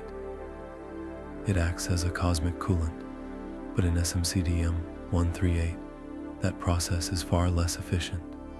With less dust to absorb the punishing radiation, that energetic starlight slams directly into gas clouds, heating them more intensely and making it harder for them to collapse and form new stars. The entire ecosystem of star formation is therefore tuned differently. This strange dust also affects the chemistry of the galaxy. The surfaces of dust grains are cosmic meeting places, where simple atoms can stick, meet, and form complex molecules like molecular hydrogen, the essential fuel for star birth. The smaller, less abundant grains in the Small Magellanic Cloud provide far less surface area for this crucial chemistry to occur. This means the pathways to creating the building blocks of solar systems are slower and more difficult. The faint, shadowy cloud of SMC X-1 is far more than an obscuring veil.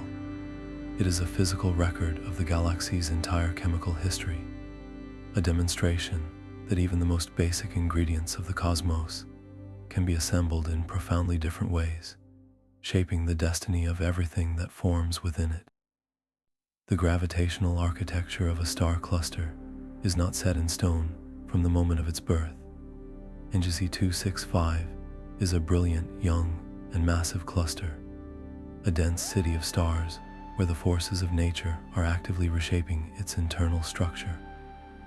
This celestial metropolis is currently undergoing a process called mass segregation, a slow but relentless cosmic sorting mechanism.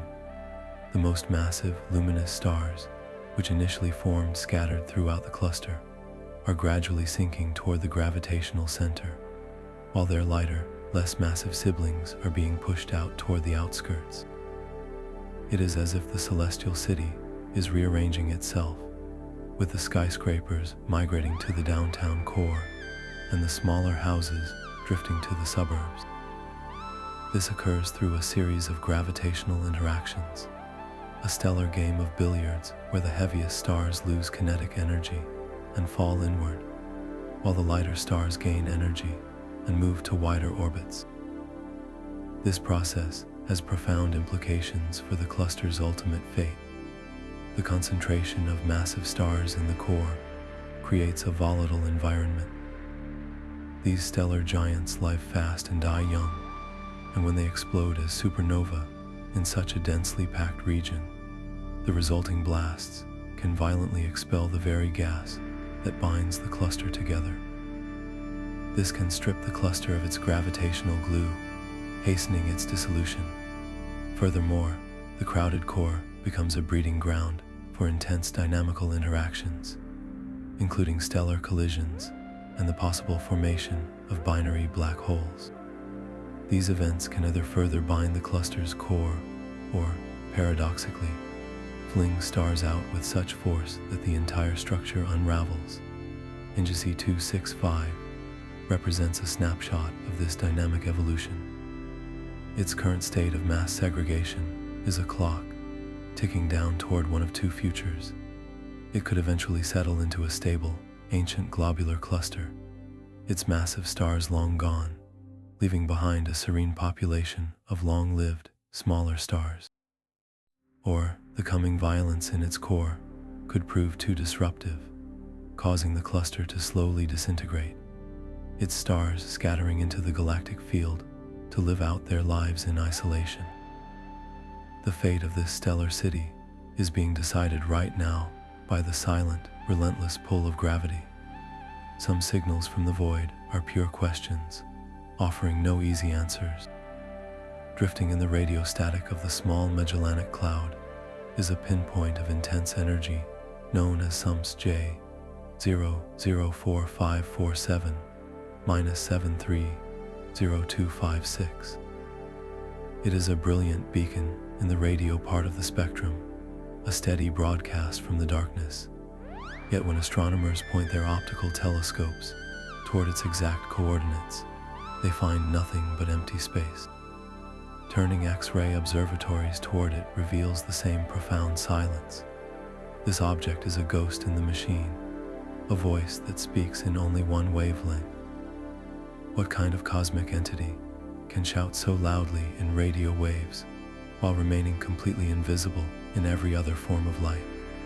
The most straightforward explanation is that this is not an object within the Small Magellanic Cloud at all. It could be a background active galactic nucleus, a supermassive black hole at the center of a galaxy so incredibly distant that its host is far beyond our current ability to see. From our vantage point, this brilliant radio beacon appears perfectly aligned with the Small Magellanic Cloud, a chance alignment that creates a celestial mirage. The supermassive black hole in that distant galaxy would be actively feeding, pulling in vast amounts of material and accelerating particles to near light speed in powerful jets.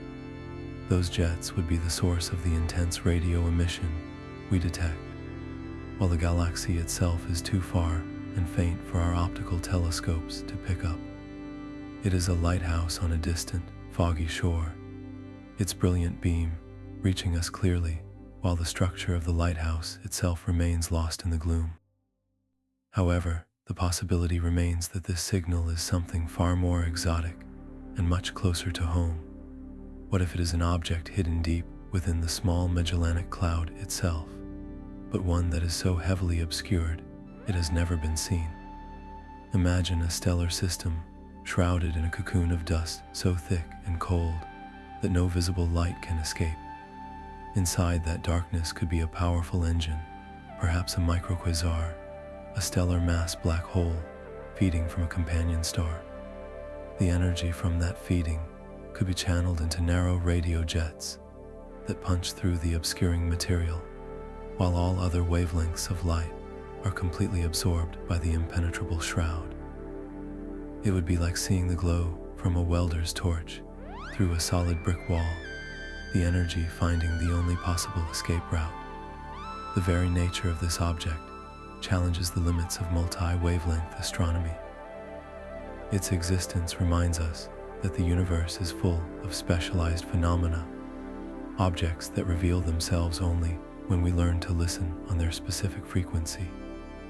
This solitary radio voice, unanswered by any other part of the electromagnetic spectrum, is a humbling reminder of how much remains hidden in the dark spaces between the stars. The forbidden light of LHA 115-S65 reveals a star wrapped in its own private nebula. This is a BE supergiant, a rare and enigmatic class of star whose spectrum is marked by peculiar forbidden emission lines. In the vacuum of space, certain atomic transitions are typically forbidden by the rules of quantum physics, but within the dense, orbiting shroud of this star, those rules are broken. The star is enshrouded by a vast, dense disk of gas and dust that glows with these strange, telltale lines, a signature of matter orbiting in a stable, structured environment. How does a massive, fiercely luminous supergiant maintain such a delicate, organized disk? Its existence is a profound puzzle, as the star's intense radiation pressure should have long since blown such a structure away. The answer may lie in a hidden partnership. One compelling theory suggests that LHA 115-S65 is not alone. It could be part of a binary system where the gravitational influence of an unseen companion actively funnels material into a stable disk around the primary star, a configuration that can withstand the stellar onslaught. Another possibility points to the star's own frantic spin. If it is rotating at a significant fraction of its breakup speed, the centrifugal force could help flatten expelled material into a dense, equatorial disk, while powerful polar winds blast out from its poles. This star is not merely a point of light. It is a dynamic system where the competing forces of gravity, radiation, and rotation are locked in a temporary and unstable balance. The dusty disk itself is a factory for cosmic ingredients, a place where microscopic grains of silicates and other compounds are condensing from the cooling, ejected gas. This makes the BE phenomenon a crucial, if fleeting, phase in the life of the most massive stars, a phase that may be essential for seeding the galaxy with the solid materials that eventually form planets and life. The silent, glowing disk around this supergiant is a brief and beautiful mystery, a celestial object that exists where the laws of physics are stretched to their very limits. The faint echo of a stellar cataclysm drifts through the galactic void. DMS 128 is a supernova remnant on the edge of visibility, a delicate and immense shell of gas that marks where a star died long ago. From our distant vantage point, it appears as a ghostly, fragmented ring, a bubble of glowing filaments expanding silently into the darkness. Its sheer size tells a story of a powerful explosion, one that blasted the star's remains across light years of space. Yet for all its grandeur, this remnant holds a central mystery, a profound emptiness where astronomers expect to find a dense, spinning heart. When a massive star collapses and explodes, its core does not simply vanish.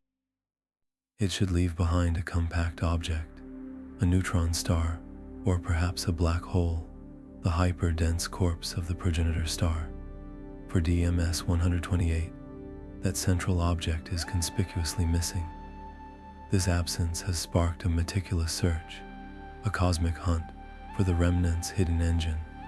Astronomers are not just looking for a faint point of light. They are searching for something far more subtle, the signature of a pulsar wind nebula. Imagine the neutron star as a frantic cosmic lighthouse, spinning dozens of times every second. It generates a hurricane of high-energy particles, a pulsar wind that blows outward, creating a glowing cloud of energized gas trapped within the larger shell of the supernova remnant. This pulsar wind nebula would be the definitive sign that a neutron star is present, even if the pulsar's beam is not pointed toward Earth. Finding this faint, central glow is the key to solving the puzzle. The search is incredibly difficult, like trying to spot the embers of a campfire from thousands of miles away.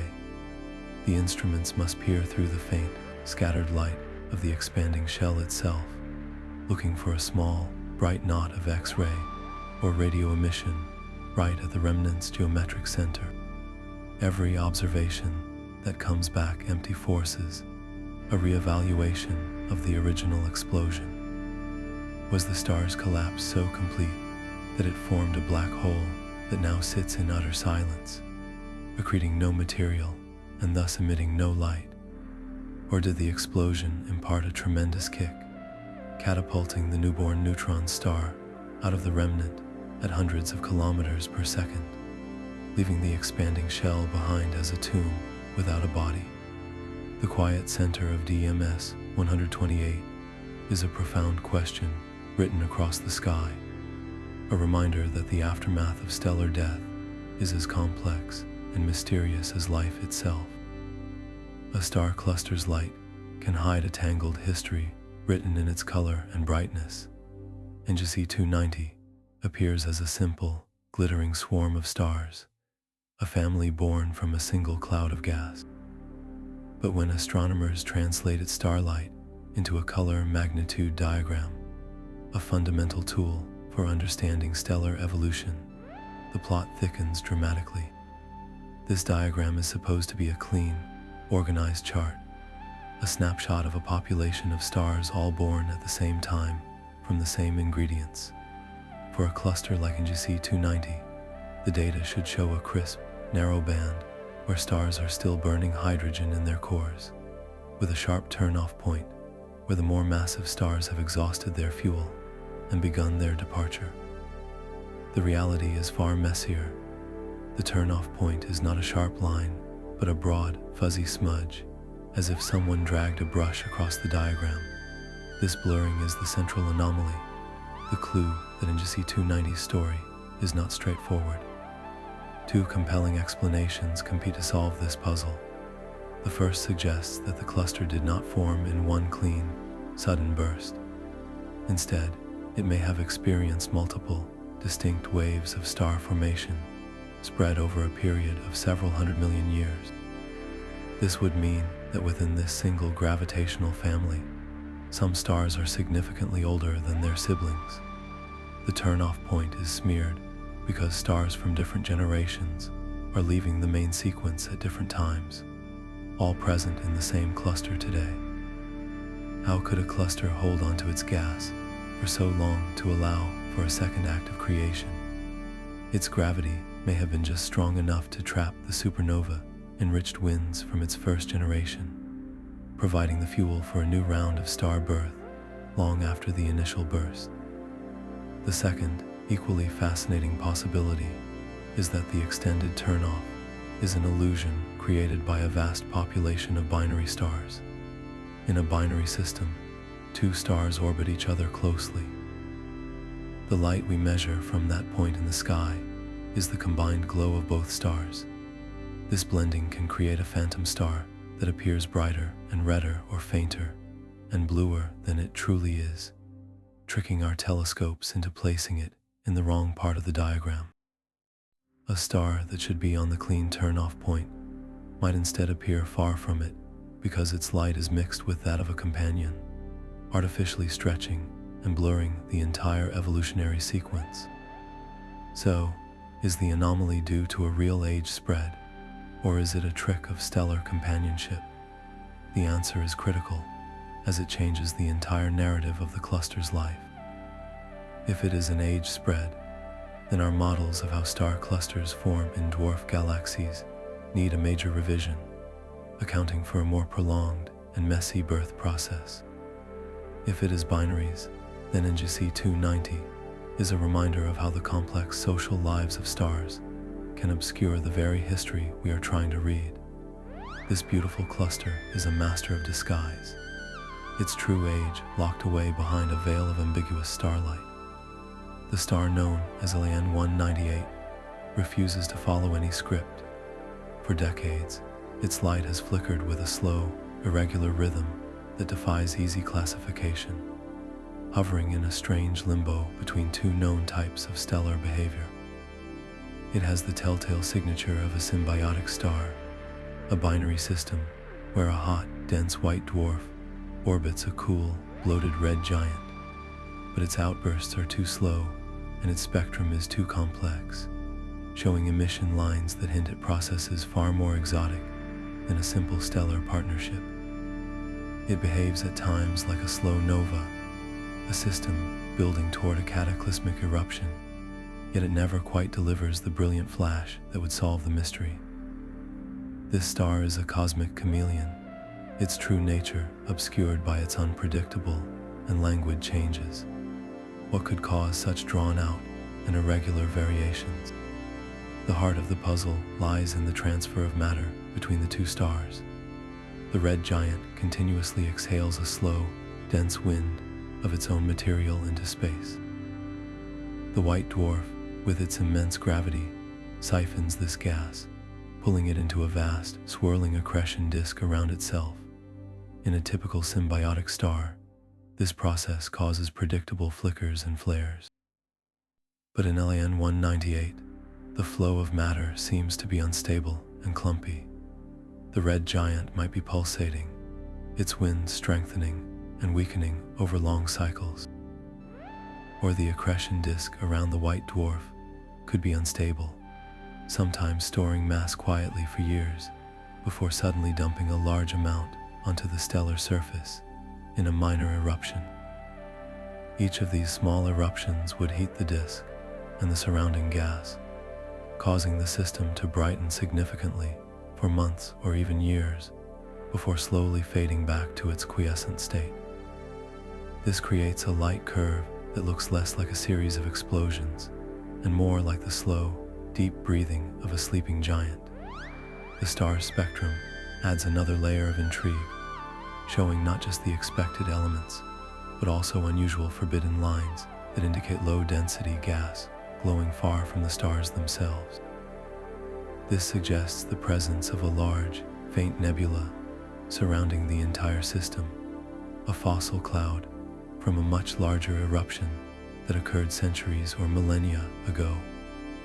LAN 198 is not just a star, it is a system with a long and violent memory, and its current slow-motion tantrums are merely the latest chapter in a long history of turbulent activity. Is it a symbiotic star that occasionally pretends to be a nova, or a slow nova that has forgotten how to explode properly? Its persistent ambiguity forces astronomers to reconsider the sharp lines we draw between different classes of variable stars, revealing a universe that often prefers messy, continuous transitions over neat and tidy categories. N37 appears as a delicate, almost perfect sphere of glowing gas, a fragile-looking interstellar bubble adrift in the galactic expanse. Its structure is a testament to pure, focused energy, likely driven by the collective fury of an unseen stellar consortium, a cluster of brilliant O-type stars hidden deep within its core. These are the most massive and short-lived stars in the universe, and each one emits a relentless hurricane of charged particles, a stellar wind that flows outward at millions of kilometers per hour. Alone, such a wind would merely stir the local void, but together, they combine into a single, coordinated force. This combined wind acts as a cosmic snowplow, pushing against the surrounding interstellar medium, sweeping up the sparse gas and dust, and sculpting it into this vast, expanding shell. The bubble's very existence allows us to model its expansion history, to run the clock backward and forward to understand its entire life cycle. By measuring its current size and rate of expansion, astronomers can calculate the immense total energy injected into this structure, an amount equivalent to the simultaneous winds of dozens of stellar giants, blowing continuously for millions of years. The life cycle of such a bubble in a dwarf galaxy like the Small Magellanic Cloud is profoundly different from one in our own Milky Way. Here, the galactic medium is thinner and less dense, with weaker gravity and lower pressure from the surrounding gas. This means a bubble like N37 can expand more freely and to a much larger relative size before it finally slows and dissipates. Its walls are thinner, its interior hotter, and its eventual fate more dramatic. After expanding for millions of years, the bubble will eventually lose momentum, its shell fragmenting and cooling, but its work will be far from over.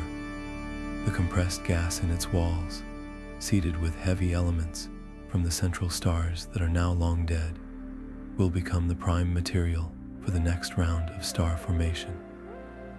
This single, beautiful sphere is not a static monument.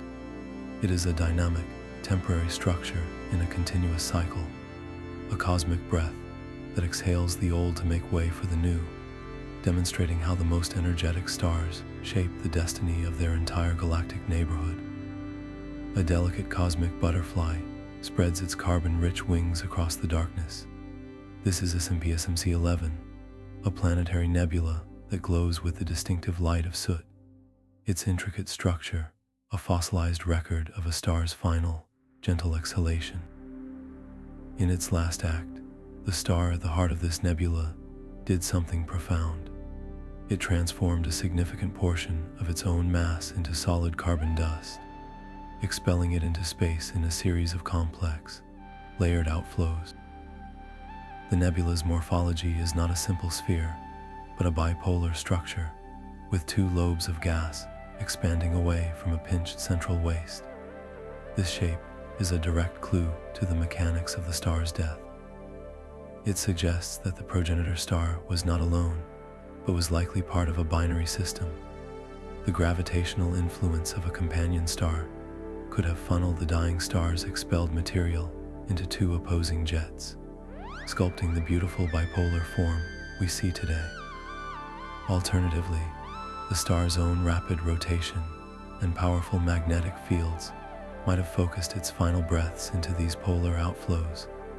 The chemical fingerprint of this nebula is what makes it truly strange. It is exceptionally rich in carbon, an element that was forged in the star's core and then dredged up to the surface during its final, unstable red giant phase.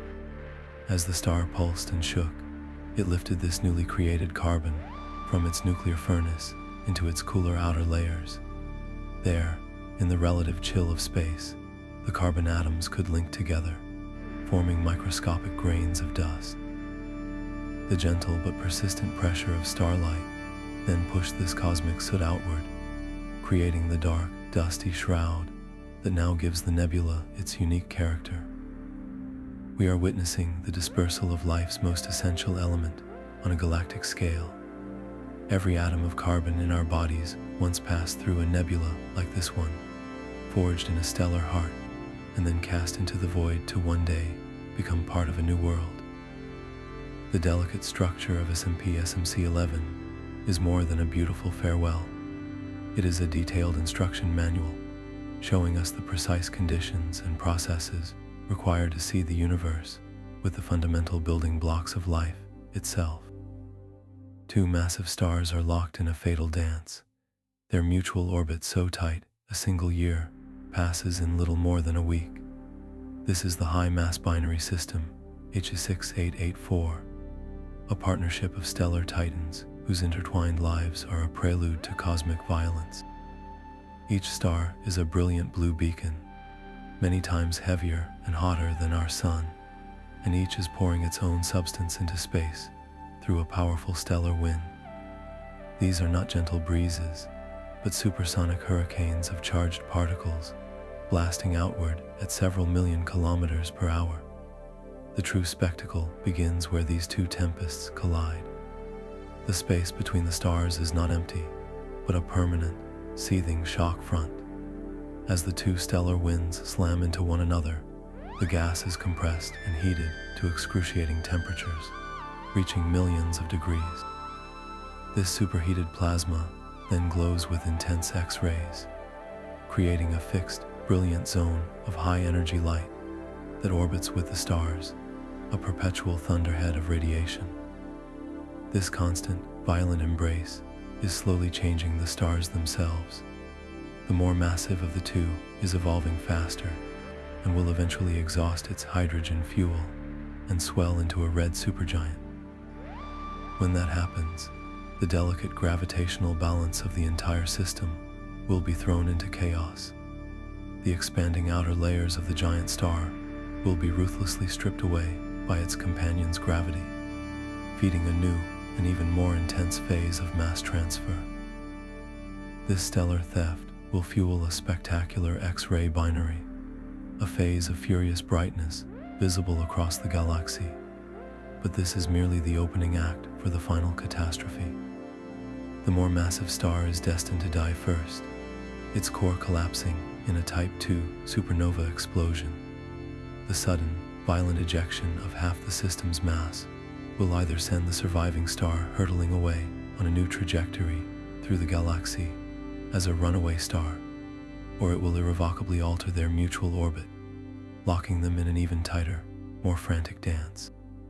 There is even a chance the entire binary partnership could be torn asunder, the gravitational bond severed by the sheer force of the blast. The future of HD 6884 is written in the invisible, raging winds that already bind them together, a story of shared destruction that will one day end in a flash of light that outshines entire galaxies. The faintest stellar cities in the cosmos test the very limits of our vision.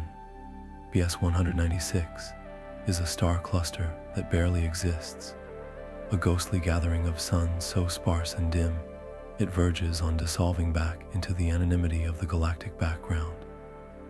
To our most powerful telescopes, it appears not as a dense, glittering ball, but as a subtle, almost imperceptible thickening in the star field, a slight statistical excess of points of light against the crowded canvas of the Small Magellanic Cloud, confirming that this faint smudge is a true, gravitationally bound family, and not just a random alignment of unrelated stars, is one of the most delicate tasks in modern astronomy.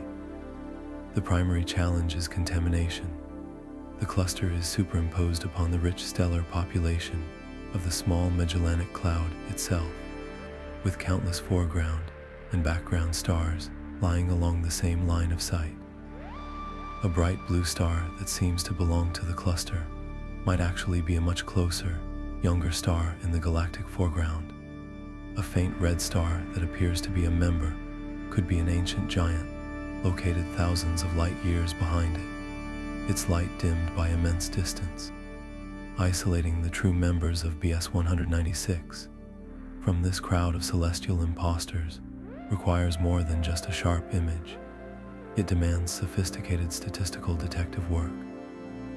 Astronomers employ a powerful technique called photometric parallax. They measure the precise color and brightness of every single star in the cluster's vicinity, plotting them on a color magnitude diagram. True cluster members, all born at the same time from the same cloud of gas, will form a distinct, recognizable pattern on this diagram, a sequence that traces their shared evolutionary path. Interloping field stars, with their varied ages and distances, will be scattered randomly across the plot, creating a confusing haze of data points. The goal is to subtract that haze, to peel away the contaminating stars through complex probability algorithms until the clean, coherent signal of the cluster itself emerges.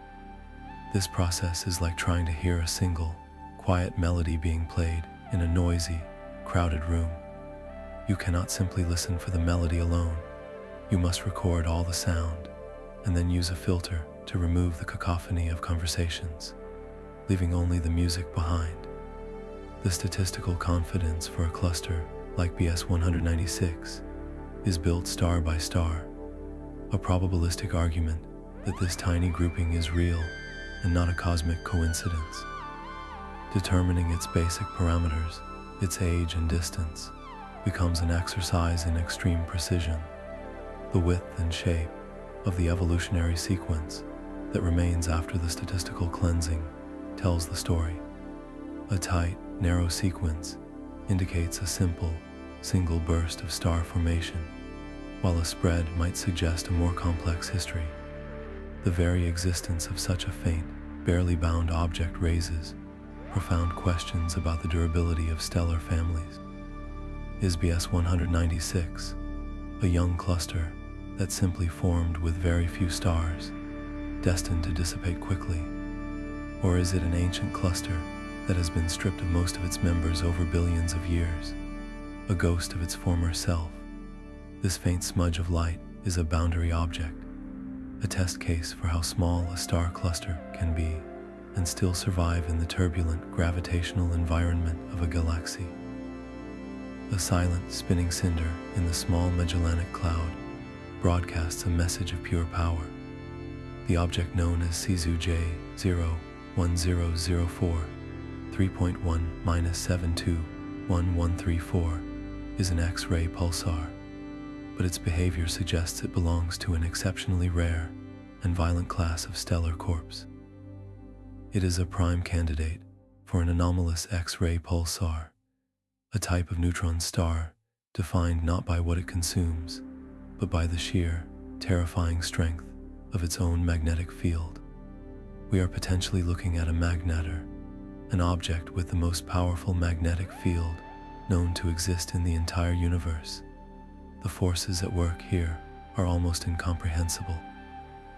A magnetor's field is 1,000 trillion times stronger than Earth's, and quadrillions of times more intense than any magnet we could ever create in a laboratory. If one were to magically appear halfway between the Earth and the Moon, its magnetic pull would be strong enough to strip the data from every credit card on our planet. It is a fundamental force of nature, twisted into a knot of unimaginable intensity. This magnetic field is the star's primary source of energy. A normal X-ray pulsar, like SMC X-1, shines by accreting matter from a companion star. But an anomalous X-ray pulsar, like CZU J01004 3.1-721134, often appears isolated, with no visible companion to feed it.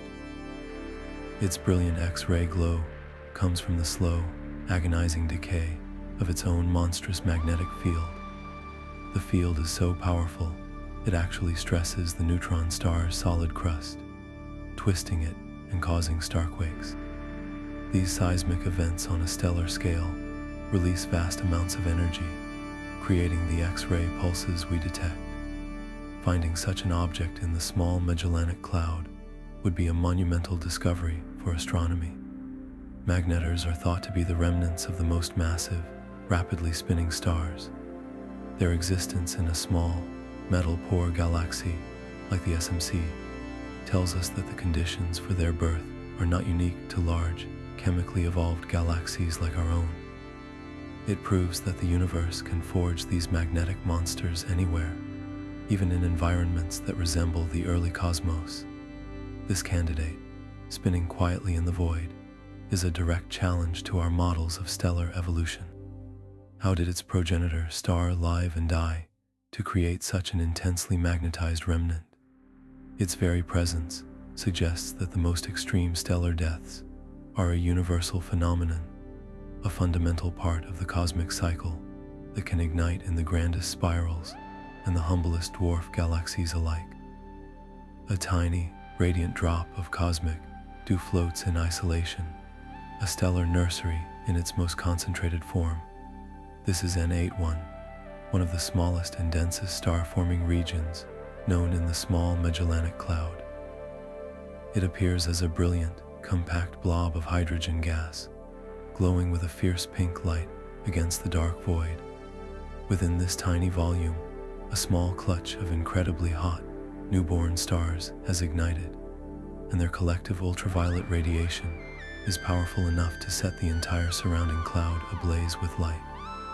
This is not a sprawling nebula like N66, but a stellar birthplace scaled down to its absolute essence, a cosmic seed containing the entire story of star formation in miniature. The intensity packed into such a small space makes N81 a unique natural laboratory. Because it is so compact, the processes occurring within it are magnified and simplified, free from the complex, overlapping influences of larger nebulae. Astronomers can observe the entire life cycle of this microcosm, from the ionization front, where the starlight strikes the cold molecular gas, to the powerful stellar winds already beginning to push back against and erode the very cloud that gave the stars life. The entire system is a closed loop of creation and destruction, playing out within a volume of space that is almost negligibly small on the galactic scale. What makes N81 truly critical, however, is its location within the pristine, low metallicity environment of the Small Magellanic Cloud. The gas here lacks the heavy elements and dust grains that are commonplace in our own Milky Way. This absence changes the fundamental physics of how stars are born. Without an abundance of dust to help shield the inner regions of the cloud from external radiation and to cool the gas efficiently, the conditions for collapse are far more extreme. Studying a compact, dense region like N81 is like looking at a controlled experiment in star formation. It reveals the bare, unassisted process of gravitational collapse in a primitive universe, showing us how the very first stars in cosmic history might have pulled themselves together from similar clouds of pure hydrogen and helium. The fierce glow of this tiny blob is therefore a window in time, a direct glimpse into the initial conditions that build galaxies. Our final destination in this cosmic tour is a perfect silhouette of nothingness, a stark black hole punched into the starry fabric of the galaxy. This is the mysterious dark globule STG 2003-1004, a Bach globule that presents one last quiet puzzle. It is not a source of brilliant light or violent energy, but a profound absence, a compact sphere of gas and dust so dense and cold that it completely absorbs the light from the stars behind it. Against the soft glow of the Small Magellanic Cloud, it appears as a perfect circle of pure black, a celestial shadow that feels more like an empty space than a physical object. Yet this darkness is the most deceptive of all. Inside that opaque shroud, the temperature is only a few degrees above absolute zero, a deep chill that allows gravity to work its magic without interruption. The immense pressure from the surrounding interstellar medium may be slowly crushing this cloud, compressing it until its core reaches a critical density. At that moment, the relentless pull of gravity will overcome all other forces, and the center will collapse, igniting into a new star, a solitary sun born from the deepest dark. Is this happening right now? Is STG 2003-1004 a stellar womb in its final moments of quiet gestation? Or is it a stable, dormant cloud that will simply drift for eons more? Our telescopes cannot see inside to know for sure. We are left to wonder if this perfect black circle is a promise of a future sun, a single, isolated point of light waiting to be born in the vast, quiet expanse of its small galaxy.